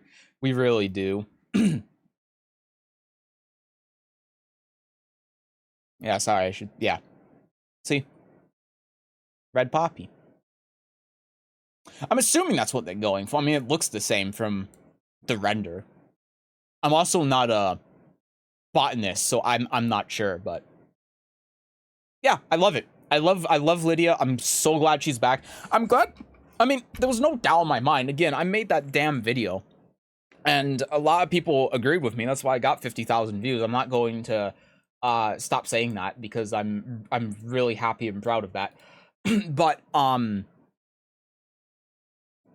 you know, like, I was kind of expecting Lydia to actually come in the winter, not in the summer. I wasn't expecting her to be the next character. So it's only going to be a couple of months. I mean, again, we're talking about 2 to 5 months, somewhere around there. And if anything to go by, it's probably going to be at the beginning of summer, not the end of summer. Because based on the schedule that they've been doing, and they did the same teaser with Eddie as well, right? Like a month before they had the full trailer, and then I don't remember the exact timeline, but they did the same thing. So I'm expecting her to come out in like June, maybe July. I'm really excited, man. I'm so excited. When Lydia comes out, that's going to just revitalize my enjoyment of the game, I think, which is going to be nice, and hopefully the game is just going to be better balanced by that point. Autumn Miguel, Winter Anna, please, I beg. No, it's going to be Marduk in the autumn, and then new character in the winter. And if it's a returning character, it's going to be Armor King. And if it's not Armor King, oh, let's be honest, they're just gonna do fucking Ram. We already know it, because we know fucking Ram's a fucking Tekken 8 character. Are they really going to save him until Season 2? No one wants to see fucking Ram. Yeah, they'll save him until Season 2. It really makes me want to try it in 7. I only play a few characters, so I could use a few more. I'll also be really glad for Miguel. A lot of people would, but Miguel's like a Season 2 character, I think. The problem is Miguel would work really well in Tekken 8 system, but he would require too much thinking for a DLC character. But, yeah, Lydia, I think that playing Lydia in Tekken 7 would be a good idea. Because there are, like, playing Tekken 8 for so long, there are a lot of things in Tekken 7 where you look at Lydia in Tekken 7 and you think, oh, this is like supposed to be do like chip damage. Oh, this is supposed to be a heat engager. Oh, this is supposed to do this. Or this is supposed to do this in Tekken 8. Like that. I mean, that video I made goes over. And I'm not gonna reiterate the whole thing, but like, there's so many things about her that makes her feel like she's just a Tekken 8 character ported into Tekken 7. And so I think because of that, more than any other character, it would be really beneficial to try her in 7 before playing her in 8, because I think almost everything is going to transfer over. You know, like the way that you use certain moves, like, you know, Cat Foot 4, for example, is probably going to be different because it's probably going to do chip damage, but you're still going to be, like, using the move, you know? Like, the moves that she has, what she does, everything is going to be there, not a whole lot's going to change in that regard. So, and you also, like, if you've seen Tekken 8 and you kind of have an idea on how it works, I know you said that you haven't played Tekken 8, but if you've seen it and you have a kind of idea how it works, you can, like, read between the lines and you can kind of get an idea so you can be prepared for when she comes out. So, yeah, I'd recommend going for it. So I think I know I'm going to play next. Just I don't know what level you play at, to be fair. But two things to keep in mind if you play her. One, don't start any bad habits with. Like, I see a lot of Lydia players that just do forward 2 as like the go-to poke, and it's not that good against people that know the matchup. And chances are stuff like that is going to work a lot differently in Tekken 8 just because of how the game works. So just make sure you don't get caught into like a just don't get caught up in doing the same thing over and over again, relying on that, and then going to Tekken 8 and going, oh fuck, I don't know what to do. And then the other thing is that Lydia, I don't think is very fun in Tekken 7 because she's not a Tekken 7 character, she's a Tekken 8 character, and so she just feels out of place in Tekken 7, at least to me. There's some people that feel differently, but I think that's a big reason why she barely anyone plays her. She has one of the lowest character popularity of any character in the game.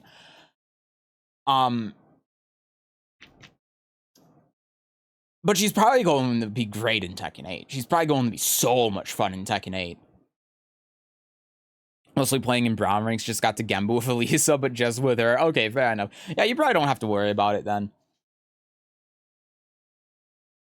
How about we scrap Fog Everyone Wants Bruise? They can't do that though, because I already made him for Tekken 8 and they just put him in Tekken 7. Do you think we'll get Julia, Michelle, JC? Probably. We probably will.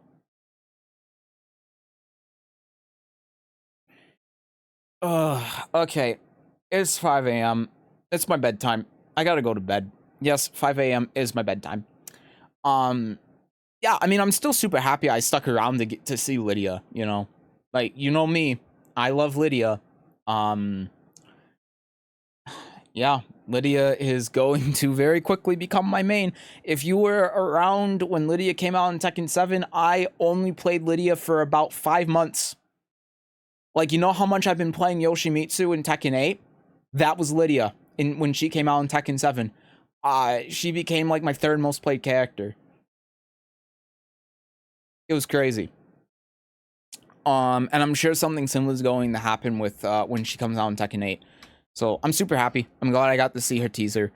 Top 6 sucked. Competitive Tekken 8 sucks. Not much more to say about it, really. Yeah, I think that's about it. God, my fucking jugular hurts for some reason. I think I've been, like, my neck has been like this the entire time, so I've, like, pinched something. I don't know. I'm using a lot of filler words because I'm tired. I'm realizing that. Alright, so, here's how, stream schedule is going to work for next week. I don't know. That's going to be the short of it. I don't know. I do know that I'm not going to be streaming Thursday and Saturday. And then next week, I also won't be streaming Saturday. But then after that, the stream schedule I talked about before, where I will be streaming consistently on Wednesday, Saturday, and Sunday, will go into effect. Based on some talks that I had, there might be like one time a month where I won't be able to stream on Saturday, but that's going to be the general schedule. It's going to be Wednesday, Saturday, and Sunday. Are the days I'm going to be able to stream consistently now. Yeah, but like I said, that's not for 2 more weeks. So this upcoming week, I don't fucking know, man. I think I'm just going to stream when I want to. I know I said I was going to go back to Nier this week, and I completely forgot about the update for Tekken. So I'm gonna kind of wait for that and see when that comes out, because I don't want to get into the middle of it and then, oh, Tekken 8 update comes out and then have to deal with that. So we'll get to it when we get to it. But I do know that I'm not streaming tomorrow/today either, because it's 5 a.m. on Monday already, so I don't want to go to sleep and then wake up and then stream again. I'm just not that kind of person. So I'm thinking stream on a Tuesday or Wednesday. I'm leaning towards Wednesday, but I might do Tuesday just because I haven't streamed in a couple of days the last week. Stream on Friday and stream on Sunday. That's kind of what I'm going for. And if I throw in another stream, it's going to be on the other Tuesday or Wednesday that I don't stream. That's kind of the plan right now. It just depends on how I'm feeling. Like, if I'm feeling good on Tuesday, then I'll stream on Tuesday. If I'm not, then I'll definitely stream on Wednesday. If I stream on Tuesday, then I might stream on Wednesday, but I might not, again, depending on how I'm feeling. And then Friday and Sunday, I should stream on those days. I'll make an effort to stream on those days. So, yeah. And then I also... You know what? Actually, I'm just going to say I'm going to stream on Wednesday because I have to edit this fucking video now. No, but I can do that tomorrow because I don't have school to deal with. I'm tired. I'm going to bed. Have a good night, everyone. I'll see you next time. But just check the Discord. I've just punched myself. I did it again. Just punched myself twice. I'm leaving before I get banned. Good night.